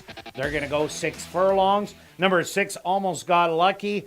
Make the jockey Damario Bino. Quick look back at race number 3, well stretch. I think either of us could have rode Welcome to Hollywood today. The only surprise is that it went to the lead, but that wasn't a huge surprise. When you are much the best, you want to make sure that you suck the life out of everybody else and just keep on going. Yeah, I liked what Antonio did. He didn't rush her out there and just kind of kept going, and nobody. I know you said it went quick. You're right, but it's a fast track. Yeah, so she did it real easy. So that might be like a 25-1-ish on a normal track. Yeah. But anyway, look good. Here we go. Pick 4, already a bunch of money in the pool. We're going to be flying over that $50,000. We have the 3 horses somehow. I don't think I don't think the 3 is a single, but I do like the 3 the best. We have 3 for 3 ongoing horses going gate to wire. This one has the most pure speed that has the potential to get the lead. Comes in off a claim. 2 back was a very nice race. Actually came off the pace and won. So it's very versatile. Could go either. I think this horse goes to the lead, don't you? I think it will. Yeah. So, yeah, that's why I had to make it my top selection. 3-1's fair value. And with Rashad Knight's 2 wins, 1 yesterday and today, both of them were in front-running fashion. We also like number 1, Just a Pose. Snapped the win string last time out after winning 3 in a row. Ran third, beaten 2.5. Was beaten by a really nice one in Mischarge It that did drop in from the $10,000 level to the 5. Dogwood's Millie Jane out-bobbed Just a Pose for second money. But Just a Pose was used early on and then just kept going every step of the way. I think he'll be forward in here, probably sitting right behind Sneaky Situation. Should get a great trip. Not liking that price at 6-5, though. No, I think if the race had been 6 last time, the Just a Pose probably would have got second on just how the horse was coming. I did use the 4. Just in case there is a battle up front, maybe the 1 wants to go again on the lead. So I needed kind of a stalker. You called it on ASD Live. Every second race is good. That would make this one maybe not so good, but just running too wild. Would not want to leave this horse out, at least in the exactor or the try for sure. And if you want a price in the pick 4, maybe include this one. Yeah, and Tom Gardaby Jr. already has a win on the card. Also take a look at number 2, Sweetness 2. This horse was running at Lethbridge after leaving Assiniboia Downs in mid-August. Didn't fare so well on our racetrack. Was 0 for 5. Did really well at Lethbridge in Alberta. The first start, well, didn't hit an easy field by any means with Unknown Caller, Awfully Special, and By Request in there. But I think this horse will improve off that first start. I agree. Let's look at the 6. Didn't run very well last time. 2 back ran a very nice race. I actually didn't mind this horse last time as a bit of a price horse. Didn't show me much. Give this horse another shot. Comes right back from last week's racing. The trainer change was last time, but maybe she's figured it out on the second start with her. And number 7, Fresno Chili. They take the blinkers off today. Comes off a 7.5 furlong race and ran better, I think, sprinting. That third to Just a Pose and Mary Who was a good race 3 outs ago. 2 outs ago against Highlanders Honey was beaten by Almost Got Lucky in there. But maybe the blinker change, that'll help Fresno Chili, but it does have an off-the-pace running style. Yeah, speaking of another speed horse, that would be the 5, will be the kind of long shot. Showed brief speed last time and then backed up. First start over the track should improve, as you mentioned about the 2 horse. This, if the 3 decides not to go, maybe this one grabs the lead and tries to steal it. Huge value, right type of track.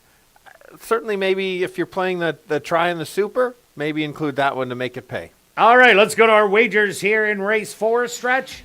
Pick 4 time. What do you have? 1 ticket. 1 ticket today. Oh, all in on the 1 ticket. Okay. 1, 3, and 4 in here. 1 and 6, 5 and 7, and a bunch in the last. Where's the 2 and 6? Well, I thought you said all. I kind of did. I You cheapened out. I had to. I've got other bets coming up. Okay, I'm going to take the 1, 3, 4 in here. then the 156, the 5-6, and round it out with the 7-8. That's $36. Good luck with all your wagers here in race 4. We'll see you back for race 5.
The horse on the track for race number 4, the Dale Lacroix Memorial. They're going to go 6 furlongs for $10,200.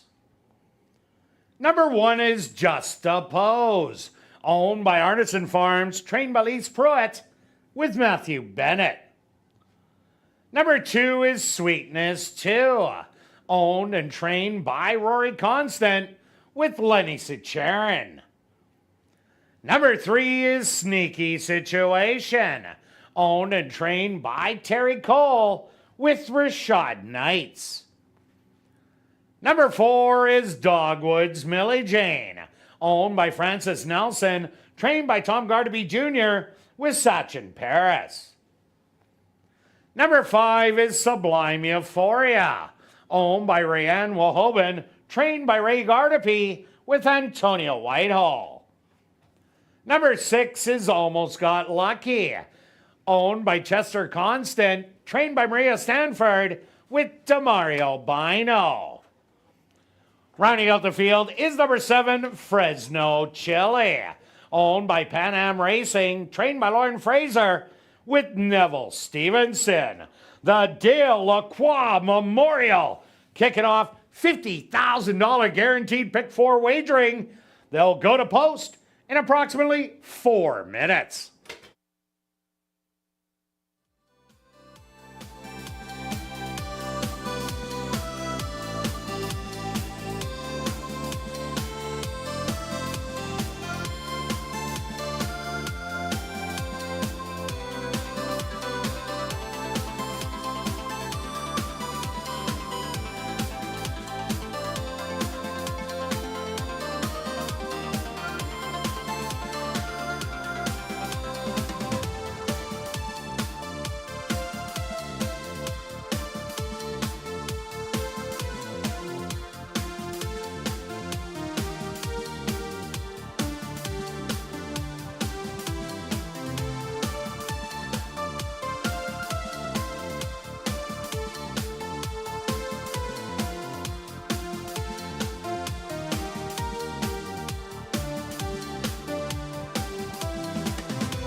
The girls kick off the pick 4, going 6 furlongs, most of them looking for their third lifetime win. I'm going to start with the 3, sitting at 2-1, probably be about co-favorite with the 1 horse.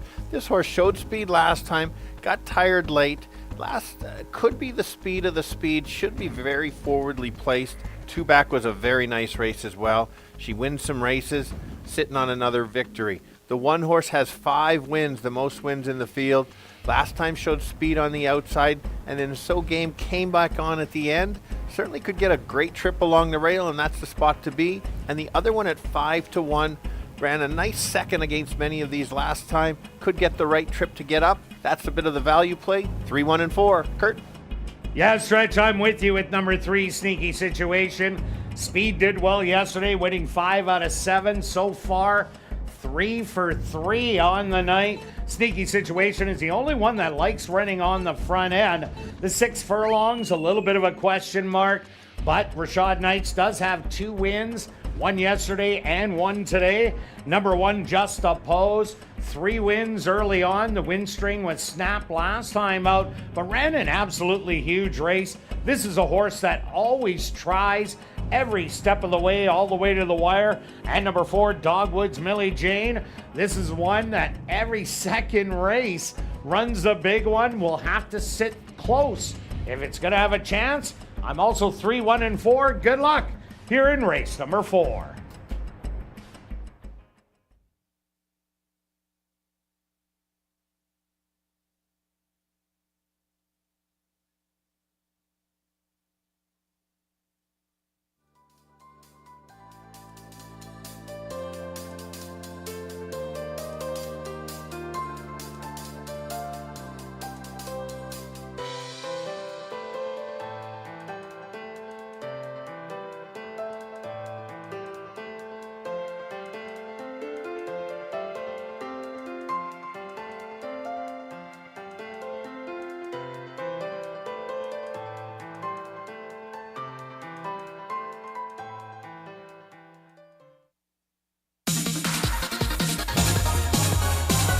It's post time.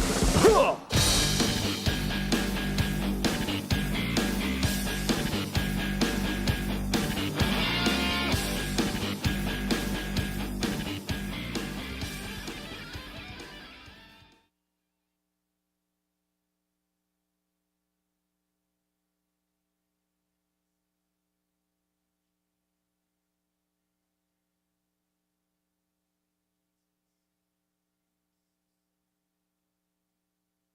Just a Pose, the current 6-5 favorite. The first one to go into the starting gate.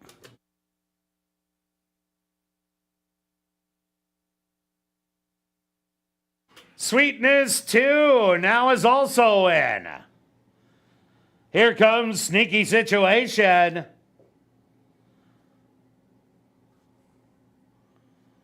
Dogwood's Millie Jane is next.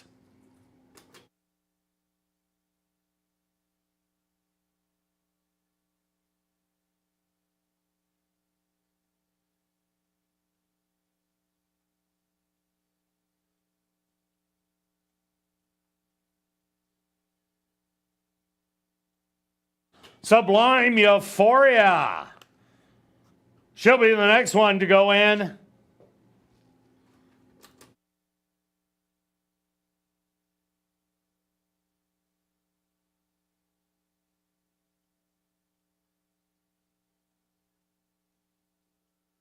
Now just 2 left to load.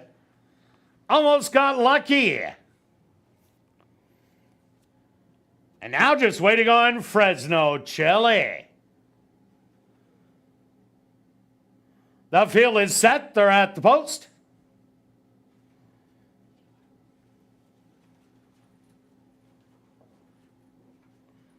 And they're off. From the middle of the track, that Sneaky Situation. Showing some early speed, but now Sublime Euphoria wants to take over the early lead. Sneaky Situation in Fresno Chili in second and third. Moving up Just opposed, 2 wide. 3 wide is going to be Dogwood's Millie Jane. Almost Got Lucky, and Sweetness 2 will be the early trailer. 24-2 the opening quarter. Fresno Chili takes over the lead by a length. Back in second, that Sneaky Situation. Third on the rail, Sublime Euphoria. Almost Got Lucky to the outside. Then it's going to be Sweetness 2. Just Opposed, who got in trouble at the 3/8. And the trailer, Dogwoods, Millie Jane. Fresno Chili has the lead, but here comes Sneaky Situation, who just pounces on and now pulling away. Sneaky Situation drawing off to win by a length and a half. Fresno Chili in second, Just Opposed, a good rally in third, and fourth to Almost Got Lucky.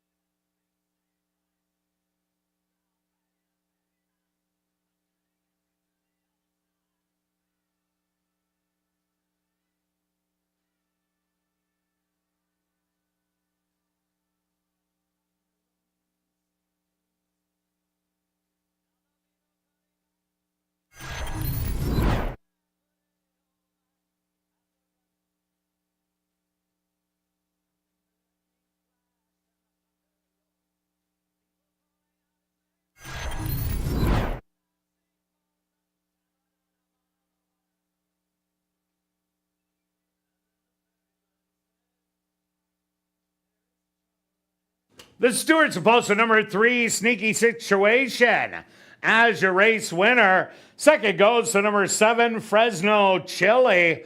A photograph has been called to determine the show position.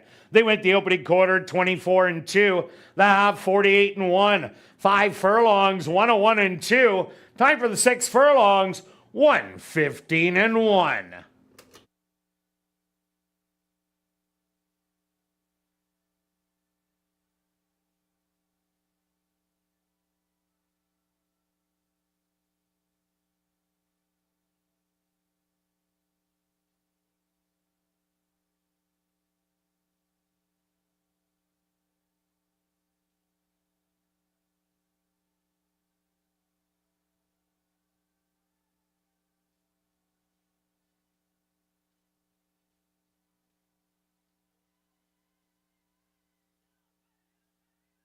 Ladies and gentlemen, we have 2 riders' objections.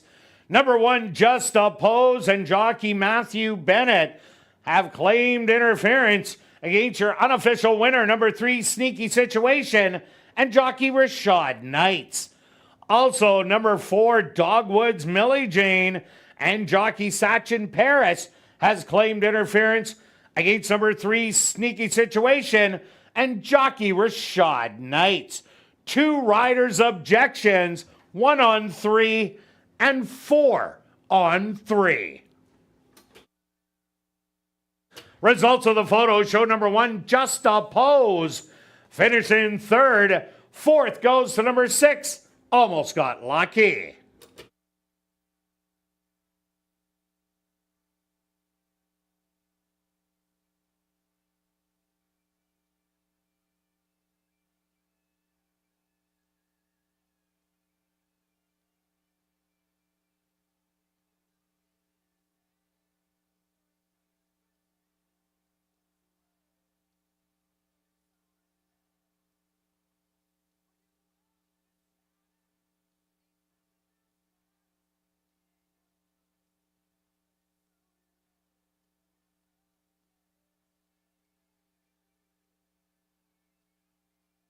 Now entering the winner's enclosure, the unofficial winner of the Dale Lacroix Memorial. That's number 3, Sneaky Situation.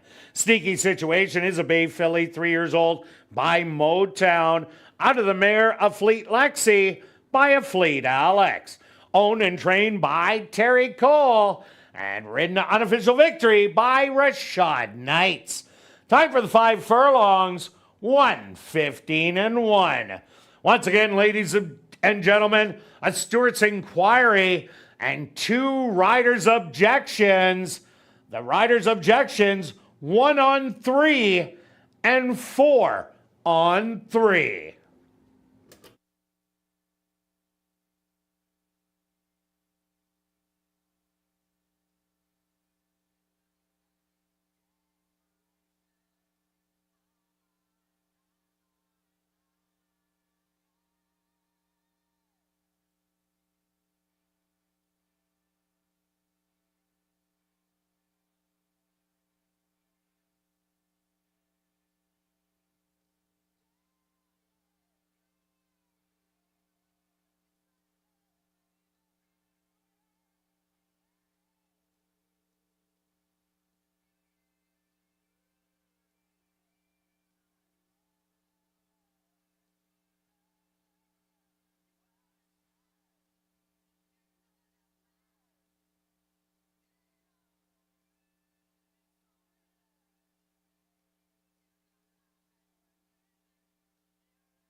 Ladies and gentlemen, after reviewing the films, the stewards have disqualified number 3, Sneaky Situation, for interference with number 1, Just Oppose, and number 4, Dogwood's Millie Jane. So the new order of finish will be 7, 1, 6, and 2, and that will become official.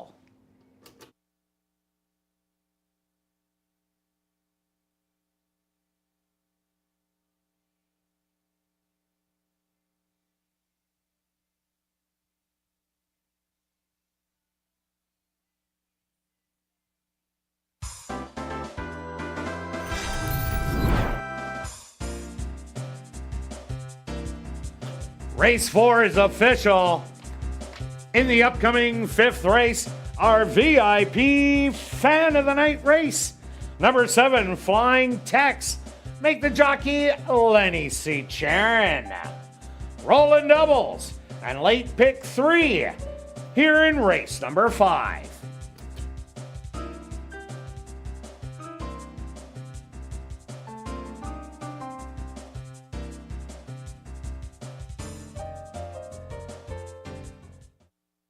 Ladies and gentlemen, directing your attention to the TV monitors is the inquiry and objection tape from race number 4. This is the North Tower head-on shot on the backside. Pay special attention. You see the horse in orange, second off the rail. Actually, the horse behind it in blue. That's number 3, Sneaky Situation. Number 1, Just a Pose, is in red.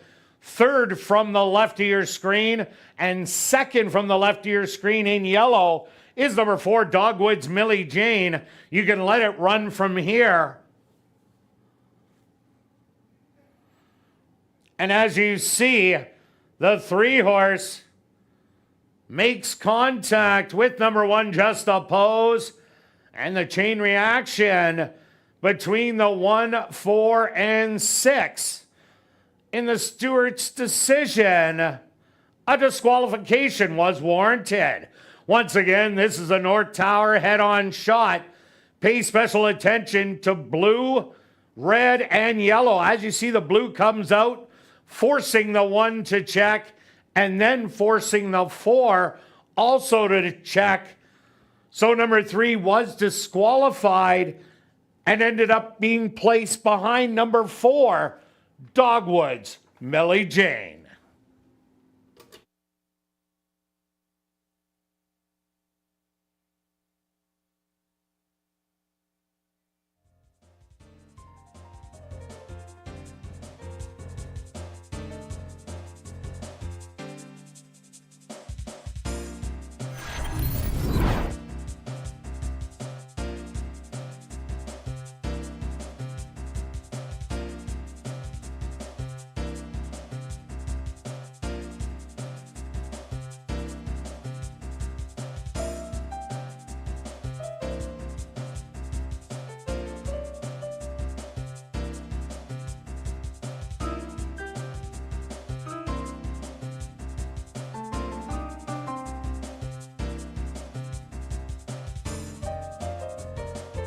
Here at Assiniboia Downs.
Ladies and gentlemen, turning your programs back to race number 4, we had a claim to report. Claim for $5,000 was number 3, Sneaky Situation. Claim by Scott McKenzie, Madison Leonard, and Michael Petrenko. Trainer, Carlos Moreno.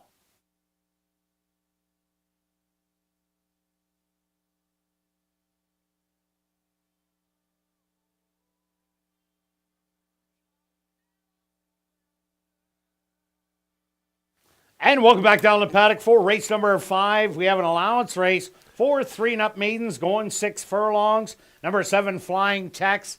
Lenny C. Charon is now the rider. Stretch, we're both on Zen Zone. Yes, a solid work at Pleasanton last time out back in October. A couple of solid works, as you mentioned, ASD Live, their faster works.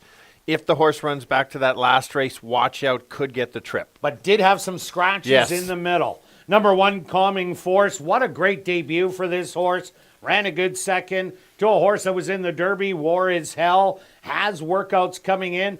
And a stellar 47-3. Most recently, 2-1 on the board. Deservedly so. Sure, and one of the closers of the bunch that likes to run evenly, that's the 2 at 7-1. Has many chances, beaten favorite multiple times, but if there's a battle up front, maybe with the 1, 5, and 6, maybe today is the Tuesday. And number 5, Dazzle Me Dawn, the lone filly against the boys. She also possesses speed, is what you need on this racetrack. Against the boys was a little too much, but last time out was the beaten favorite.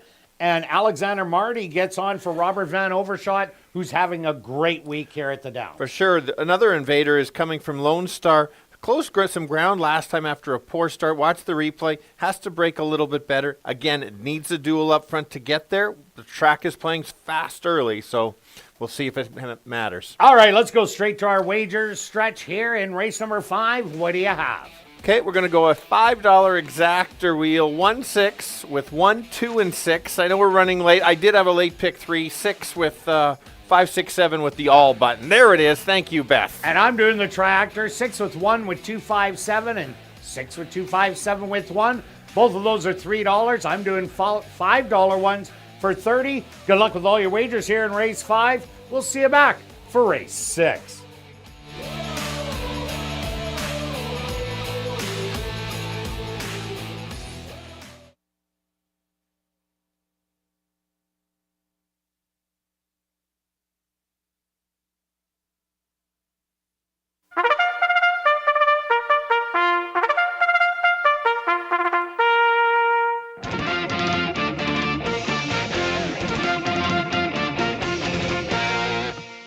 The horse on the track for race number 5, our VIP Fan of the Night race. They're going to go 6 furlongs for $20,000.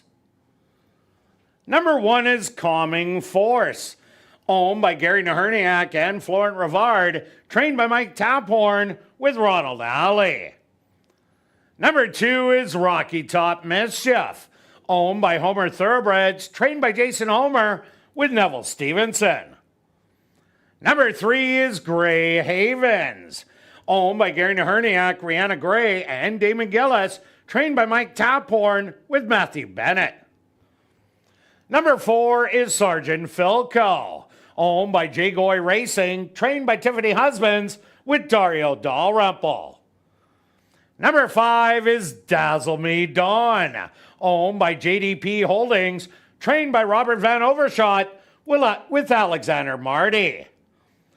Number 6 is Zen Zone, owned by Homer Thoroughbreds, trained by Jason Homer with Siobhan Townsend.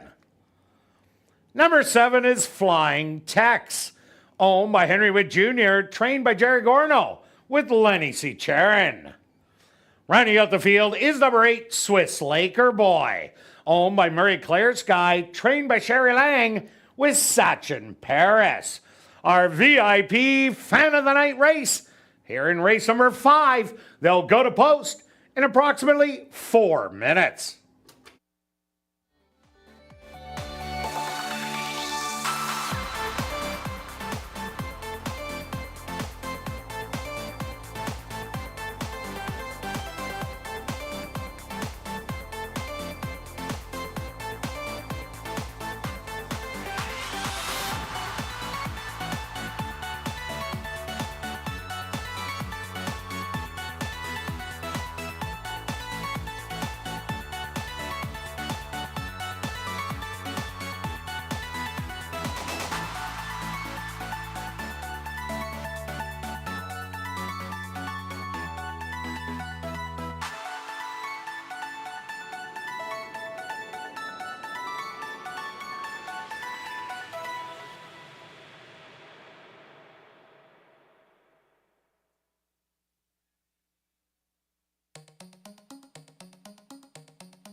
right, the maidens, we've got 7 boys, 1 girl going, all looking for their first win at 6 furlongs. Let's take this look at the 6. Got some early money. Makes sense. This horse, that second start just jumps off the page. If it runs back to that, as mentioned, certainly be tough to beat. The interesting one at 3-1 also just has the 1 start. Big first race over the track with a couple workouts since. Runs that race with this type of track, might be able to go gate to wire. There is some other pressure on the outside with the 5, but if it can clear, may just keep going. If there is that battle, you want a long shot, that would be the 2. Runs his race evenly, cuts back in distance. Maybe today is finally the day, has shown it can run. Let's go 6, 1, and 2. Kirt? Yeah, Stretch, I'm with you on number 6, Zen Zone. Bunch of big works coming in. 2 good races in California, but hasn't raced in some time. Does have early speed, but there is a lot of other horses that could show speed in here. I'm just not liking the price at 6-5. Number 1, Calming Force. Big race first time out, challenging for the lead, and just plain and simply got tired late down the lane. What a beautiful work coming in on July the 30th in 47-3. This 3-1 might be just a huge bargain. And number 5, Dazzle Me Dawn, is a filly that is tackling the boys. She does have a lot of talent. She's shown that she can go to the front or be a stalker. So I'm going to give you a 6, 1, and 5. Good luck here in race number 5.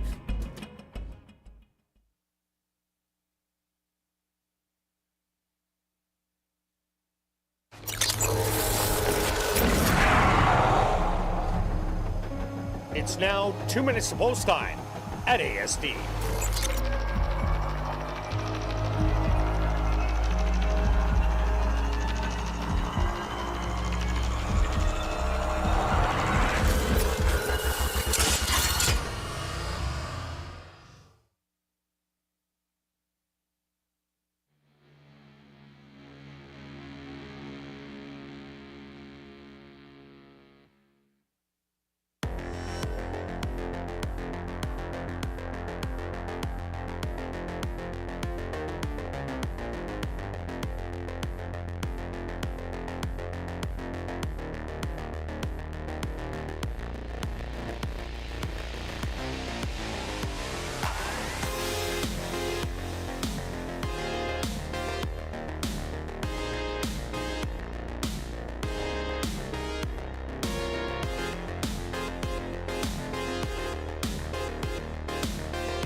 Calming Force. The first one into the starting gate. Next up, Rocky Top Mischief. Walks right in. Here comes Grey Havens.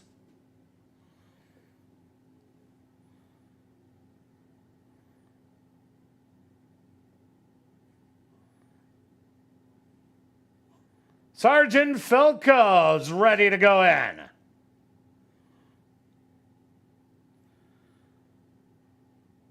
Next up, the filly Dazzle Me Dawn. The 7-5 favorite, Zen Zone.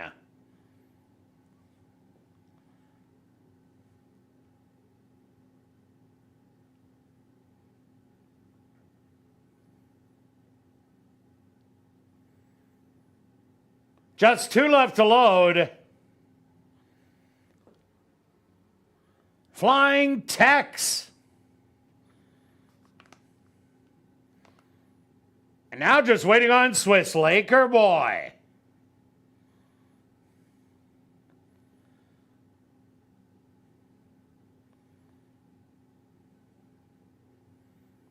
The field is set. They're at the post. And they're off.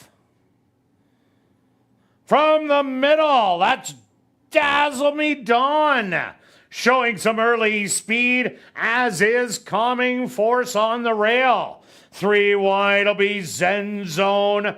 4 wide, Flying Text. Rocky Top Mischief.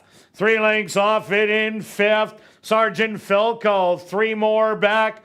2 more to Grey Havens, and the trailer, Swiss Laker Boy. 23 and 4, the opening quarter. A trio battling it out for the front, and now taking over Zen Zone by a neck. Calming Force to the inside in 2nd. Dazzle Me Dawn back to 3rd. Flying Tex eating up ground in 4th. Rocky Top Mischief looking for room on the rail. The half, 47 seconds. They hit the head of the lane. Calming Force with the short lead. Zen Zone in between horses. Flying Tex trying to swoop them all. 3 wide. Calming Force. Flying Tex on the outside. Timing the wire. Flying Tex is going to get it. Calming Force in 2nd. 3rd's going to go to Zen Zone. And 4th to Rocky Top Mischief.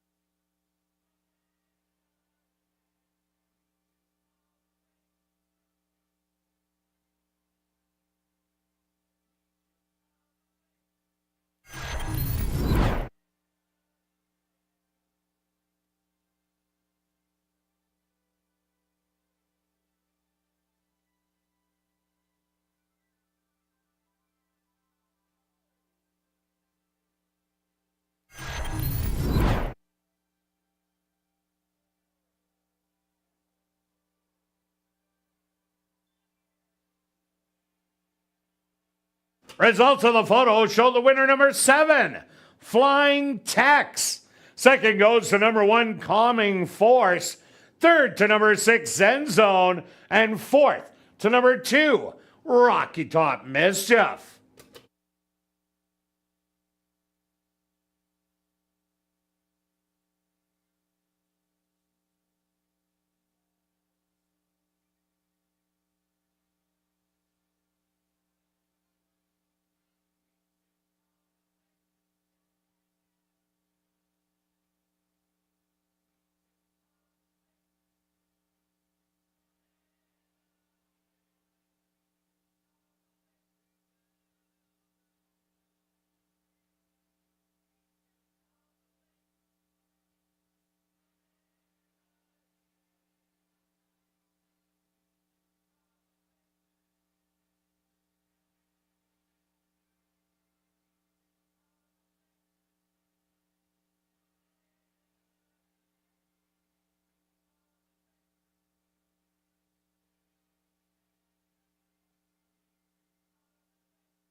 Now entering the winner's enclosure, the official winner of our VIP Fan of the Night race, that's number 7, Flying Tex.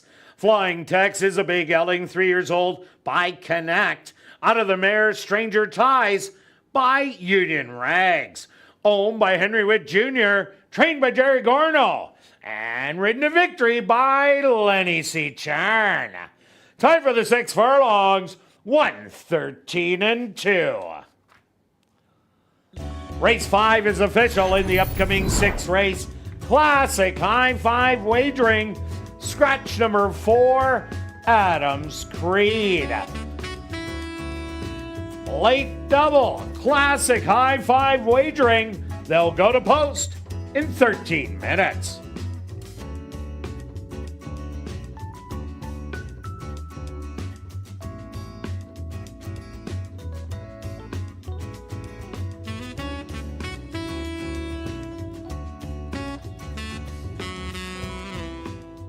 And time is running out to get your 50-50 tickets.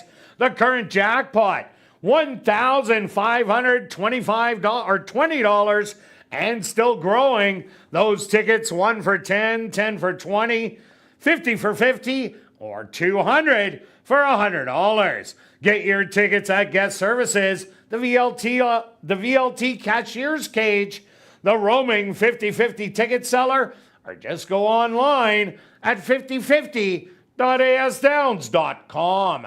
Sales will close at 9:50 p.m., just a little over 13 minutes away. You don't want to miss out.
And welcome back down the paddock for race number 6 for this $4,000 claimer. For fillies, mares 3 and up that are non-winners of the year or non-4 lifers, they're going to go 5.5 furlongs. Scratch the 4, Adams Creed. Number 5, Mischarge It. Make the jockey, Neville Stevenson. Quick look back at race number 5. While Flying Tex took advantage of a 3-way pace battle early on, Calming Force ran one heck of a race, putting away the speed, but couldn't hold off Flying Tex. Yeah, and then the 6 made an early move. Couldn't kind of clear, but couldn't clear, and the 1 comes back on. That's impressive. I think all 3 of them are going to be pretty good for next time. 7 will be even better after the 1 start over the track. Here we go. Thanks for playing the pick 4. $119,000 it started. We're at 264 live tickets only. I hope you're still going. We're not. We are not. Remember that pick 5 you talked about may not go? Yeah. Well, you hit it a couple more. Oh, boy. All right, let's start with the 5. My top selection in here. Thanks, Jake. This horse won a nice race last time. Went off as a big favorite. We both like this horse after the drop from the 10 on 3. I think this horse can get that nice stalking trip right near the 6, who will be the speed. And if she can run it down, can go back to back. Yeah, another horse I like in here, number 6, Always a Little One, was claimed in the last start, lost by a narrow head, going this exact same distance, but did have the lead pretty easy and opened up 3. Today's racetrack is still playing to speed-type horses, Yes. So if Always a Little One, if she could again open up that 3-length lead, I just don't think they're going to catch her. That's fair. The horse with the most live pick 4 tickets is the 7, 77 in fact. 2 easy wins at Fargo and Chippewa, sat off the pace and just took over. A couple sneaky good races were the races in March and April at Fawner. Stalked and ran some nice races, came back with some good figures there.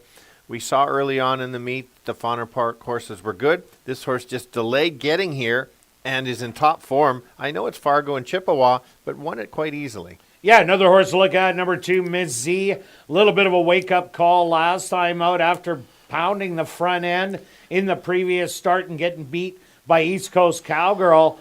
Came off the pace, which she showed that ability later on after she arrived from Tampa.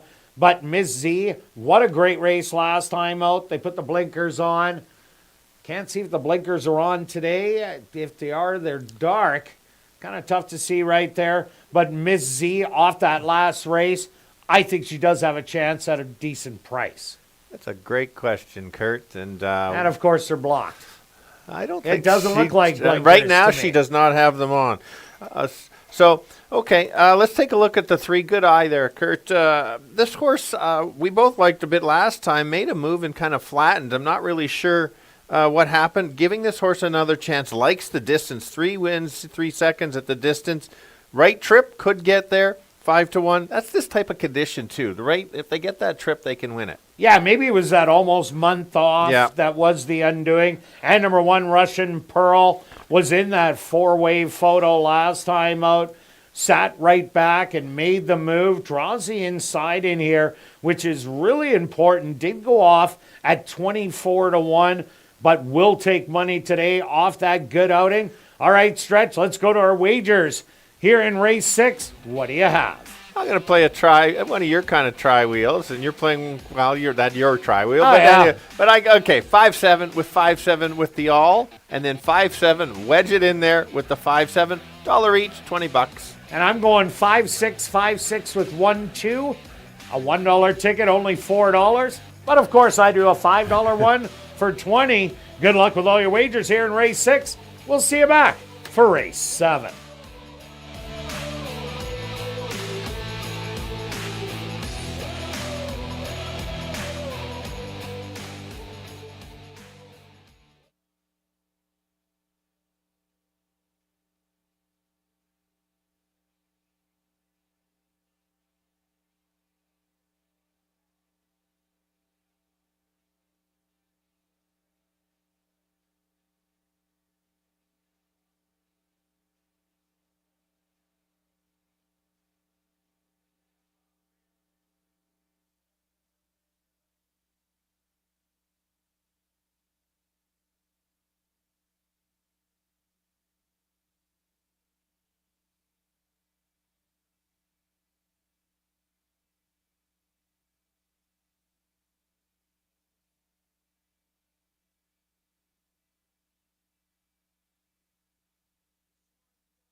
The horse on the track for race number 6. They're going to go 5.5 furlongs for $10,400. Number 1 is Russian Pearl, owned by Larry Falloon, Stephen Gaskin, and Cindy Lukianchuk, trained by Stephen Gaskin with Demario Bino. Number 2 is Miss Z, owned and trained by Doug Mustard with Siobhan Townsend. Number 3 is Savage Love, owned by Don Lawrence and Rick Wise, trained by Rick Wise with Antonio Whitehall. Number 4, Adams Creed, was scratched. Number 5 is Miss Charge It, owned by Henry Witt Jr., trained by Jerry Gorno with Neville Stevenson. Number 6 is Always the Little One, owned by Efren Ricketts, trained by Lise Pruitt with Siobhan Bell. Rounding out the field is number 7, Stolen Halo, owned by Caroline Haar, trained by Steve Kepling Jr. with Sven Balrup. Late double and classic high five wagering here in race 6. They'll go to post in approximately 4 minutes.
The girls going 5.5 furlongs. Highly competitive race. You can look at the odds board. Let's start with the 5. She won real nice race last time, stalking on the outside and took over. Similar trip. She could certainly get there and go back to back. The one that I thought was going to be a little bit better price is the 7. Coming from Fargo, has raced at Fawner and Chippewa. Likes to be right there. My figures have this horse certainly right there. Needs the battle up front to get there. If runs back to the last couple, watch out, could get there. And then a bit of a long shot at 5-1. That's Savage Love. Can win. Ran a big race last month. That race gets her there. 5-7-3 in a wide open race. Kirt. Yeah, Stretch. I went to number 6, Always the Little One. She is a rocket coming out of the gate. Opened up 3 lengths last time out, was caught late, but wasn't on a speed favoring racetrack, kind of like it is today, so I like her chances a lot better. I do like number 5, Miss Charge It. She ran absolutely huge after she dropped in class, winning with the greatest of ease. She'll be the main danger, I think, to the 6. And number 2, Miss Z. Woke up last time out after dropping from the $5,500 level and showing speed that day. So I'm going to give you a 6, 5, and 2. Good luck here in race number 6.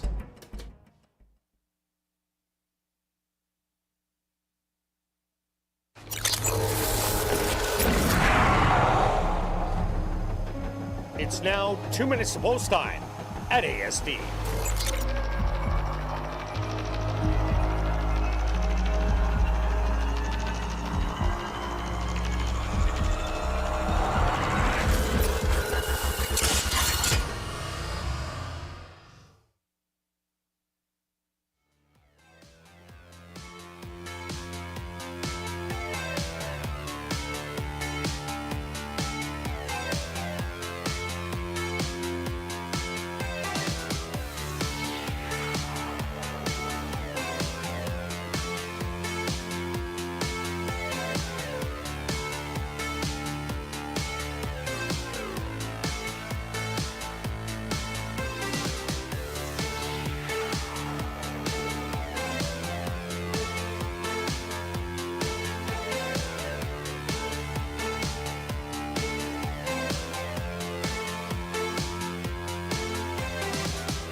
It's post time.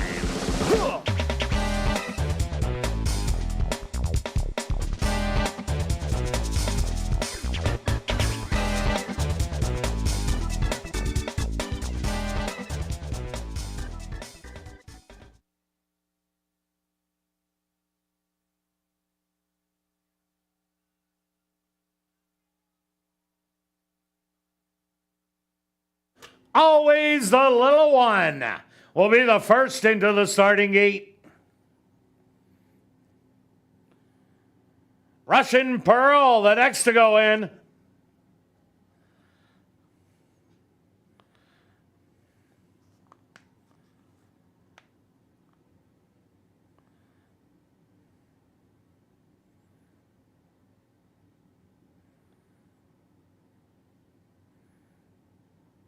Here comes Miss Z.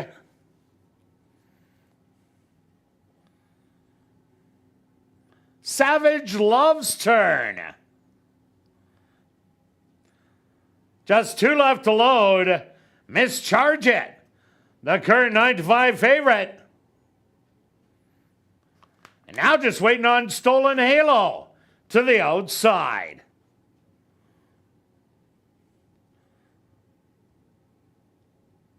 They're all set. They're at the post. And they're off. Quickly from the middle, always a little one. Shoots to get the early lead. Miss Z shows speed on the inside in second.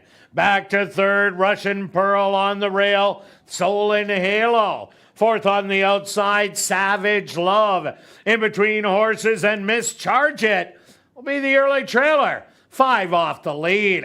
A quick opening quarter. 23-1. And always the little one has opened up the advantage by 2.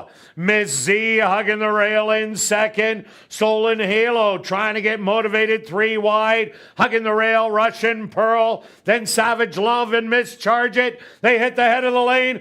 Always a little one responds with the lead and now opens up by 3. Stolen Halo is going to try and eat up ground, but is running out of it. Always a little one. It's going to go gate to wire. Stolen Halo in second. Third's going to go to Russian Pearl. Close for fourth and fifth between Miss Z and Savage Love.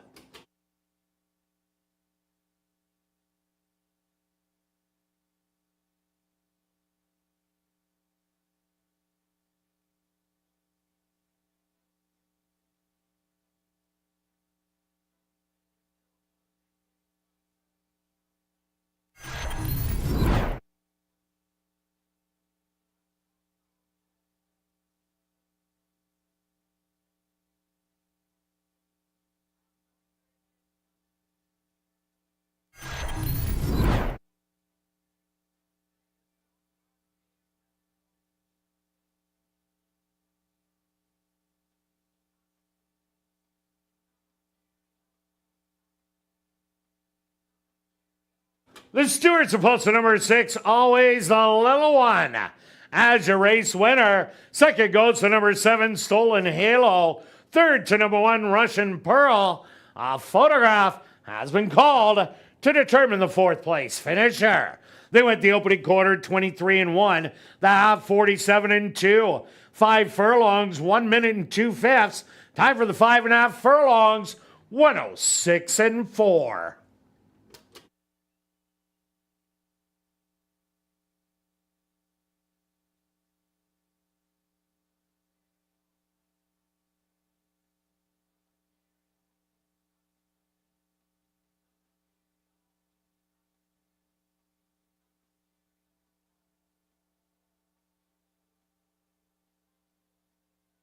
Results of the photo show number 3, Savage Love, finishing fourth. Fifth goes to number 2, Miss Z.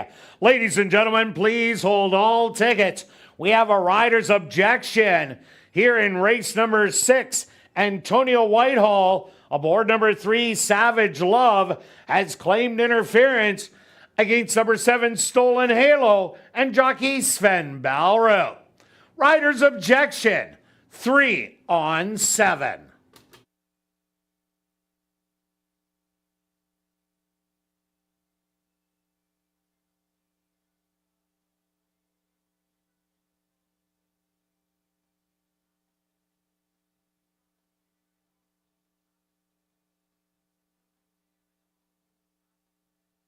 Now entering the winner's enclosure, the unofficial winner here in race number 6. That's number 6, Always the Little One. Always the Little One is the dark bear brown mare, 6 years old, by Governor Charlie, under the Mare Unbridled Meeting by Red Bullet. Owned by Efren Ricketts, trained by Lise Pruitt, and ridden to victory by Siobhan Bell. Time for the 5.5 furlongs. 106 and 4.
Ladies and gentlemen, after reviewing the films, the stewards have disallowed the claim of foul.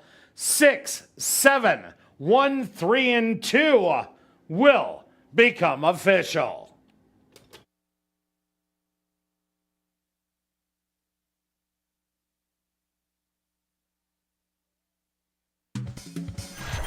Race 6 is official in the upcoming 7th race. Classic High Five Wagering. Number 2, Captive Kitten. Make the jockey Javanil Patterson. Number 4, Exotics Bear. Make the jockey Roger Hewitt. Classic High Five Wagering. Here in race 7, they'll go to post in 14 minutes.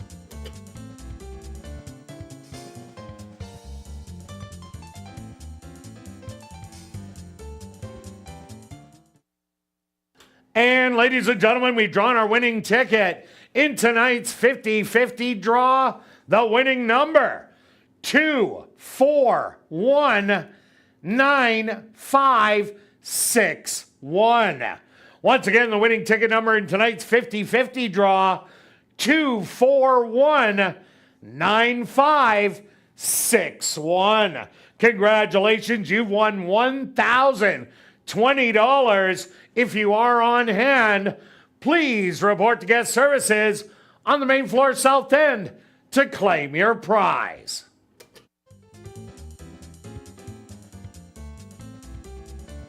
After the final race, be sure to head up to the clubhouse for our popular Crazy Hour.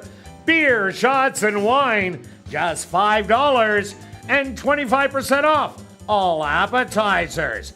And we have a $500 Crazy Hour free cash draw that will take place at 11:30 p.m. in the VLT Lounge.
Ladies and gentlemen, turning your programs back to race number 6, we had a claim to report.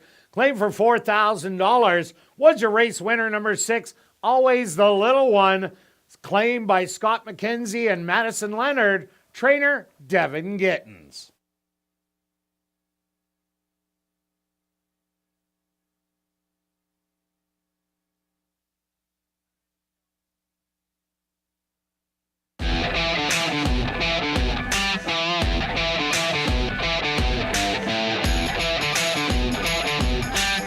And welcome back down the paddock for race number 7. We have a $4,000 claimer for 3-year-olds and up that are non-winners of the year or non-4-lifers.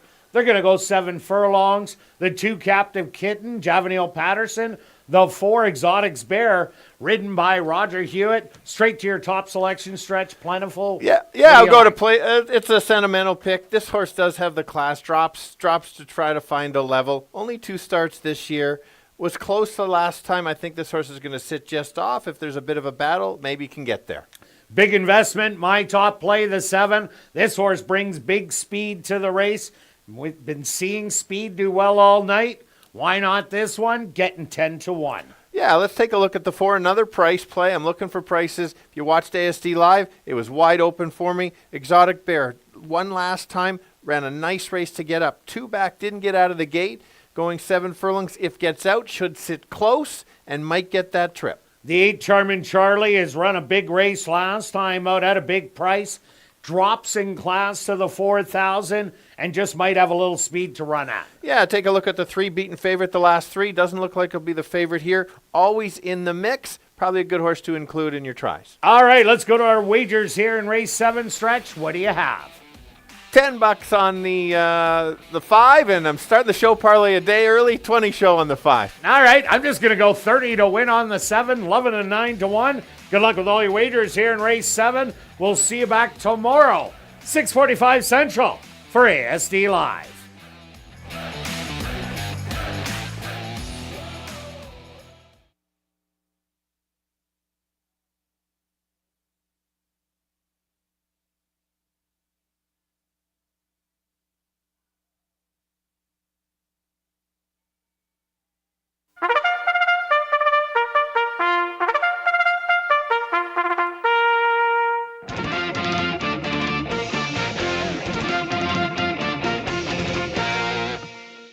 The horse are on the track for race number 7. They're going to go 7 furlongs for $10,400. Number 1 is Shemayim, owned by Cattleman's Club Stable, trained by Michael Nault with Antonio Whitehall. Number 2 is Captive Kitten, owned by Hearthstone Stable, trained by Victoria Morse with Javanil Patterson. Number 3 is Will the Thrill, owned by Stash's Stable, trained by Fred Rawson with Ronaldo Cumberbatch. Number 4 is Exotics Bear, owned and trained by Maria Stanford with Roger Hewitt.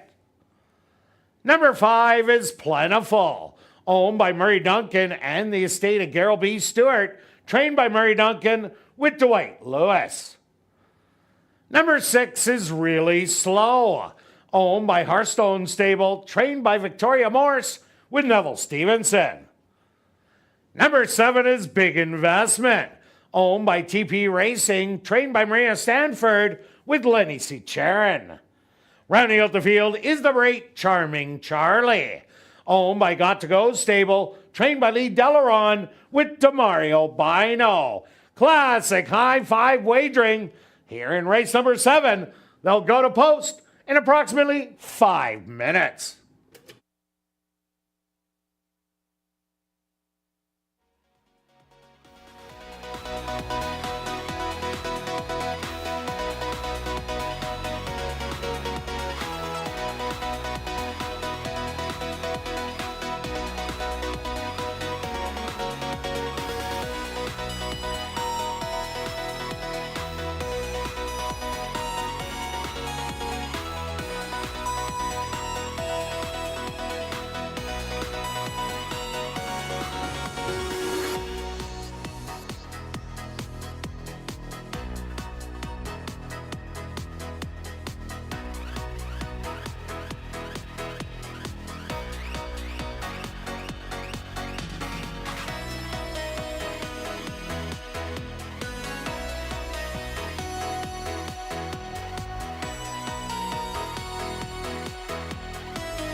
All right, the boys close it out going 7 furlongs. Always fast to that first turn. I'm going to take a shot on a old rock star that used to win a lot of races. That's the 5. Plentiful was so good a few years ago. Maybe you've lost a step, but still has the talent and to figure out how to run. He should stalk in about 4th or 5th and try to make his patented late move to try to get up at a nice price. Others to consider. The 4-horse, somebody's cheering for $42,000 in the pick 4. I hope you get it. I like this horse. Horse should be close to the lead, maybe even on it, might try to steal it and have a huge pick 4 payout. The most reliable one is the 3. Been in the money a lot, just loses as a beaten favorite, but I'm going to include it in the try. So let's go 5, 4, and 3. Kirt? Yeah, I went to number 7, Big Investment. This is the big speed of the race. Does draw outside, which is a little bit of a hindrance, as the inside has a huge advantage. But this horse ran such a great race last time out. Gets the cut back in distance, a half a furlong. Loving the 7-1. Also like number 8, Charmin Charlie. Ran lights out last time out. Running second, beaten only a length to much better at the $5,500 level. Drops a notch here to the 4,000 and has an ability to run them all down. And I'm going to round it out with number 1, Shamayam. Has the best post position of the race. Post position number 1 should get great positioning and make a late run. So I'm going to give you a 7, 8, and 1. Good luck here in race number 7.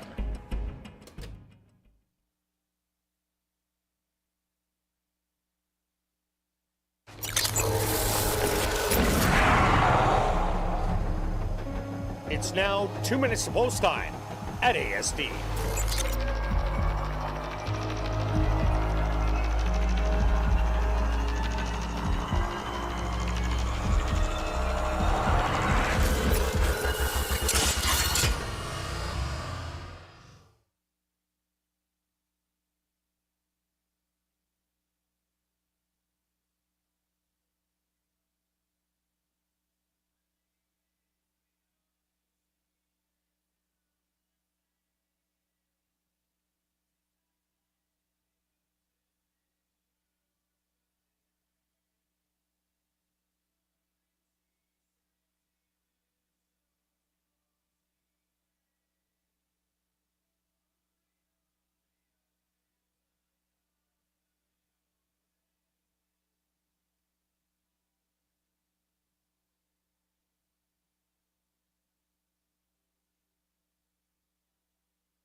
Shemayim. The first one tucked away into the starting gate.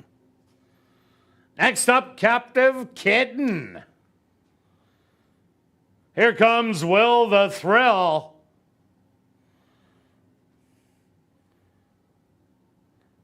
Exotics Bear ready to go in.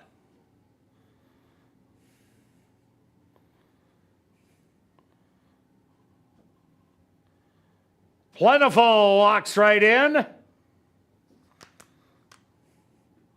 Really Slow is in. Just 2 left to load. Big Investment. And now just waiting on Charming Charlie.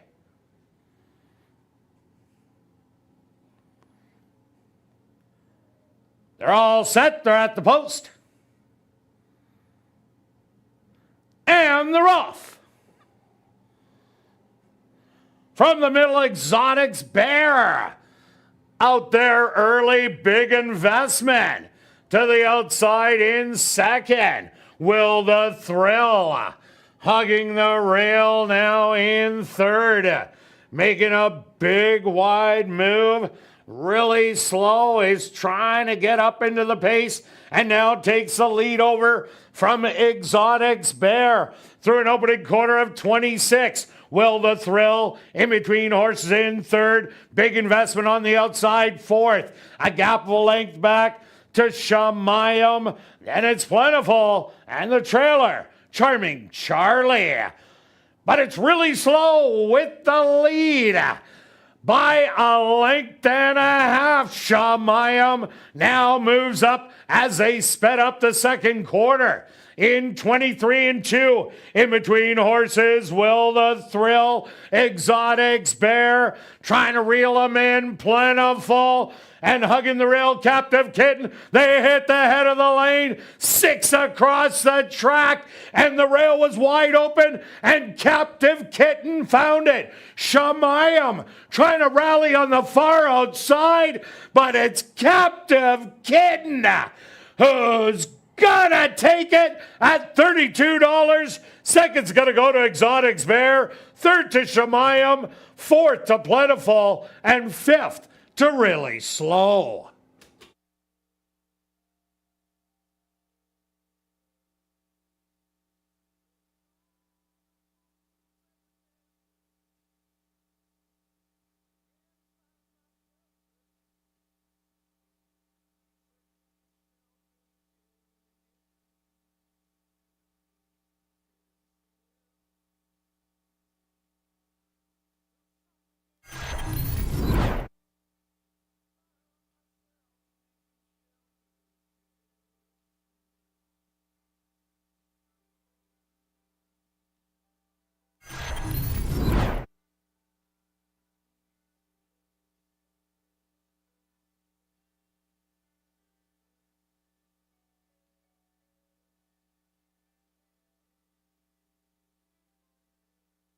The Stewart's opposed to number 2, Captive Kitten, as your race winner. Second goes to number 4, Exotics Bear. Third to number 1, Shemayim. Fourth to number 5, Plentiful. And fifth to number 6, Really Slow. They went the opening quarter, 26 seconds. The half, 49 and 2. 6 furlongs, 116 and 1. Time for the 7 furlongs, 129.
Now entering the winner's enclosure, the unofficial winner here in race number 7, that's number 2, Captive Kitten. Captive Kitten is a chestnut gelding, 10 years old, by Kitten's Joy, out of the mare Southern Alibi by Elusive Quality. Owned by Hearthstone Stable, trained by Victoria Morse, and ridden to victory in his first start back here at Assiniboia down since injury by Javanil Patterson. Time for the 7 furlongs, 1:29. Well, now it's time to head up to the clubhouse and enjoy Crazy Hour. Beer, wine, and shots, $5 and 25% off all appetizers. Plus a free $500 cash draw will take place at 11:30 p.m. in the VLT Lounge. And don't forget, live racing resumes tomorrow at 7:30. We'll see you then.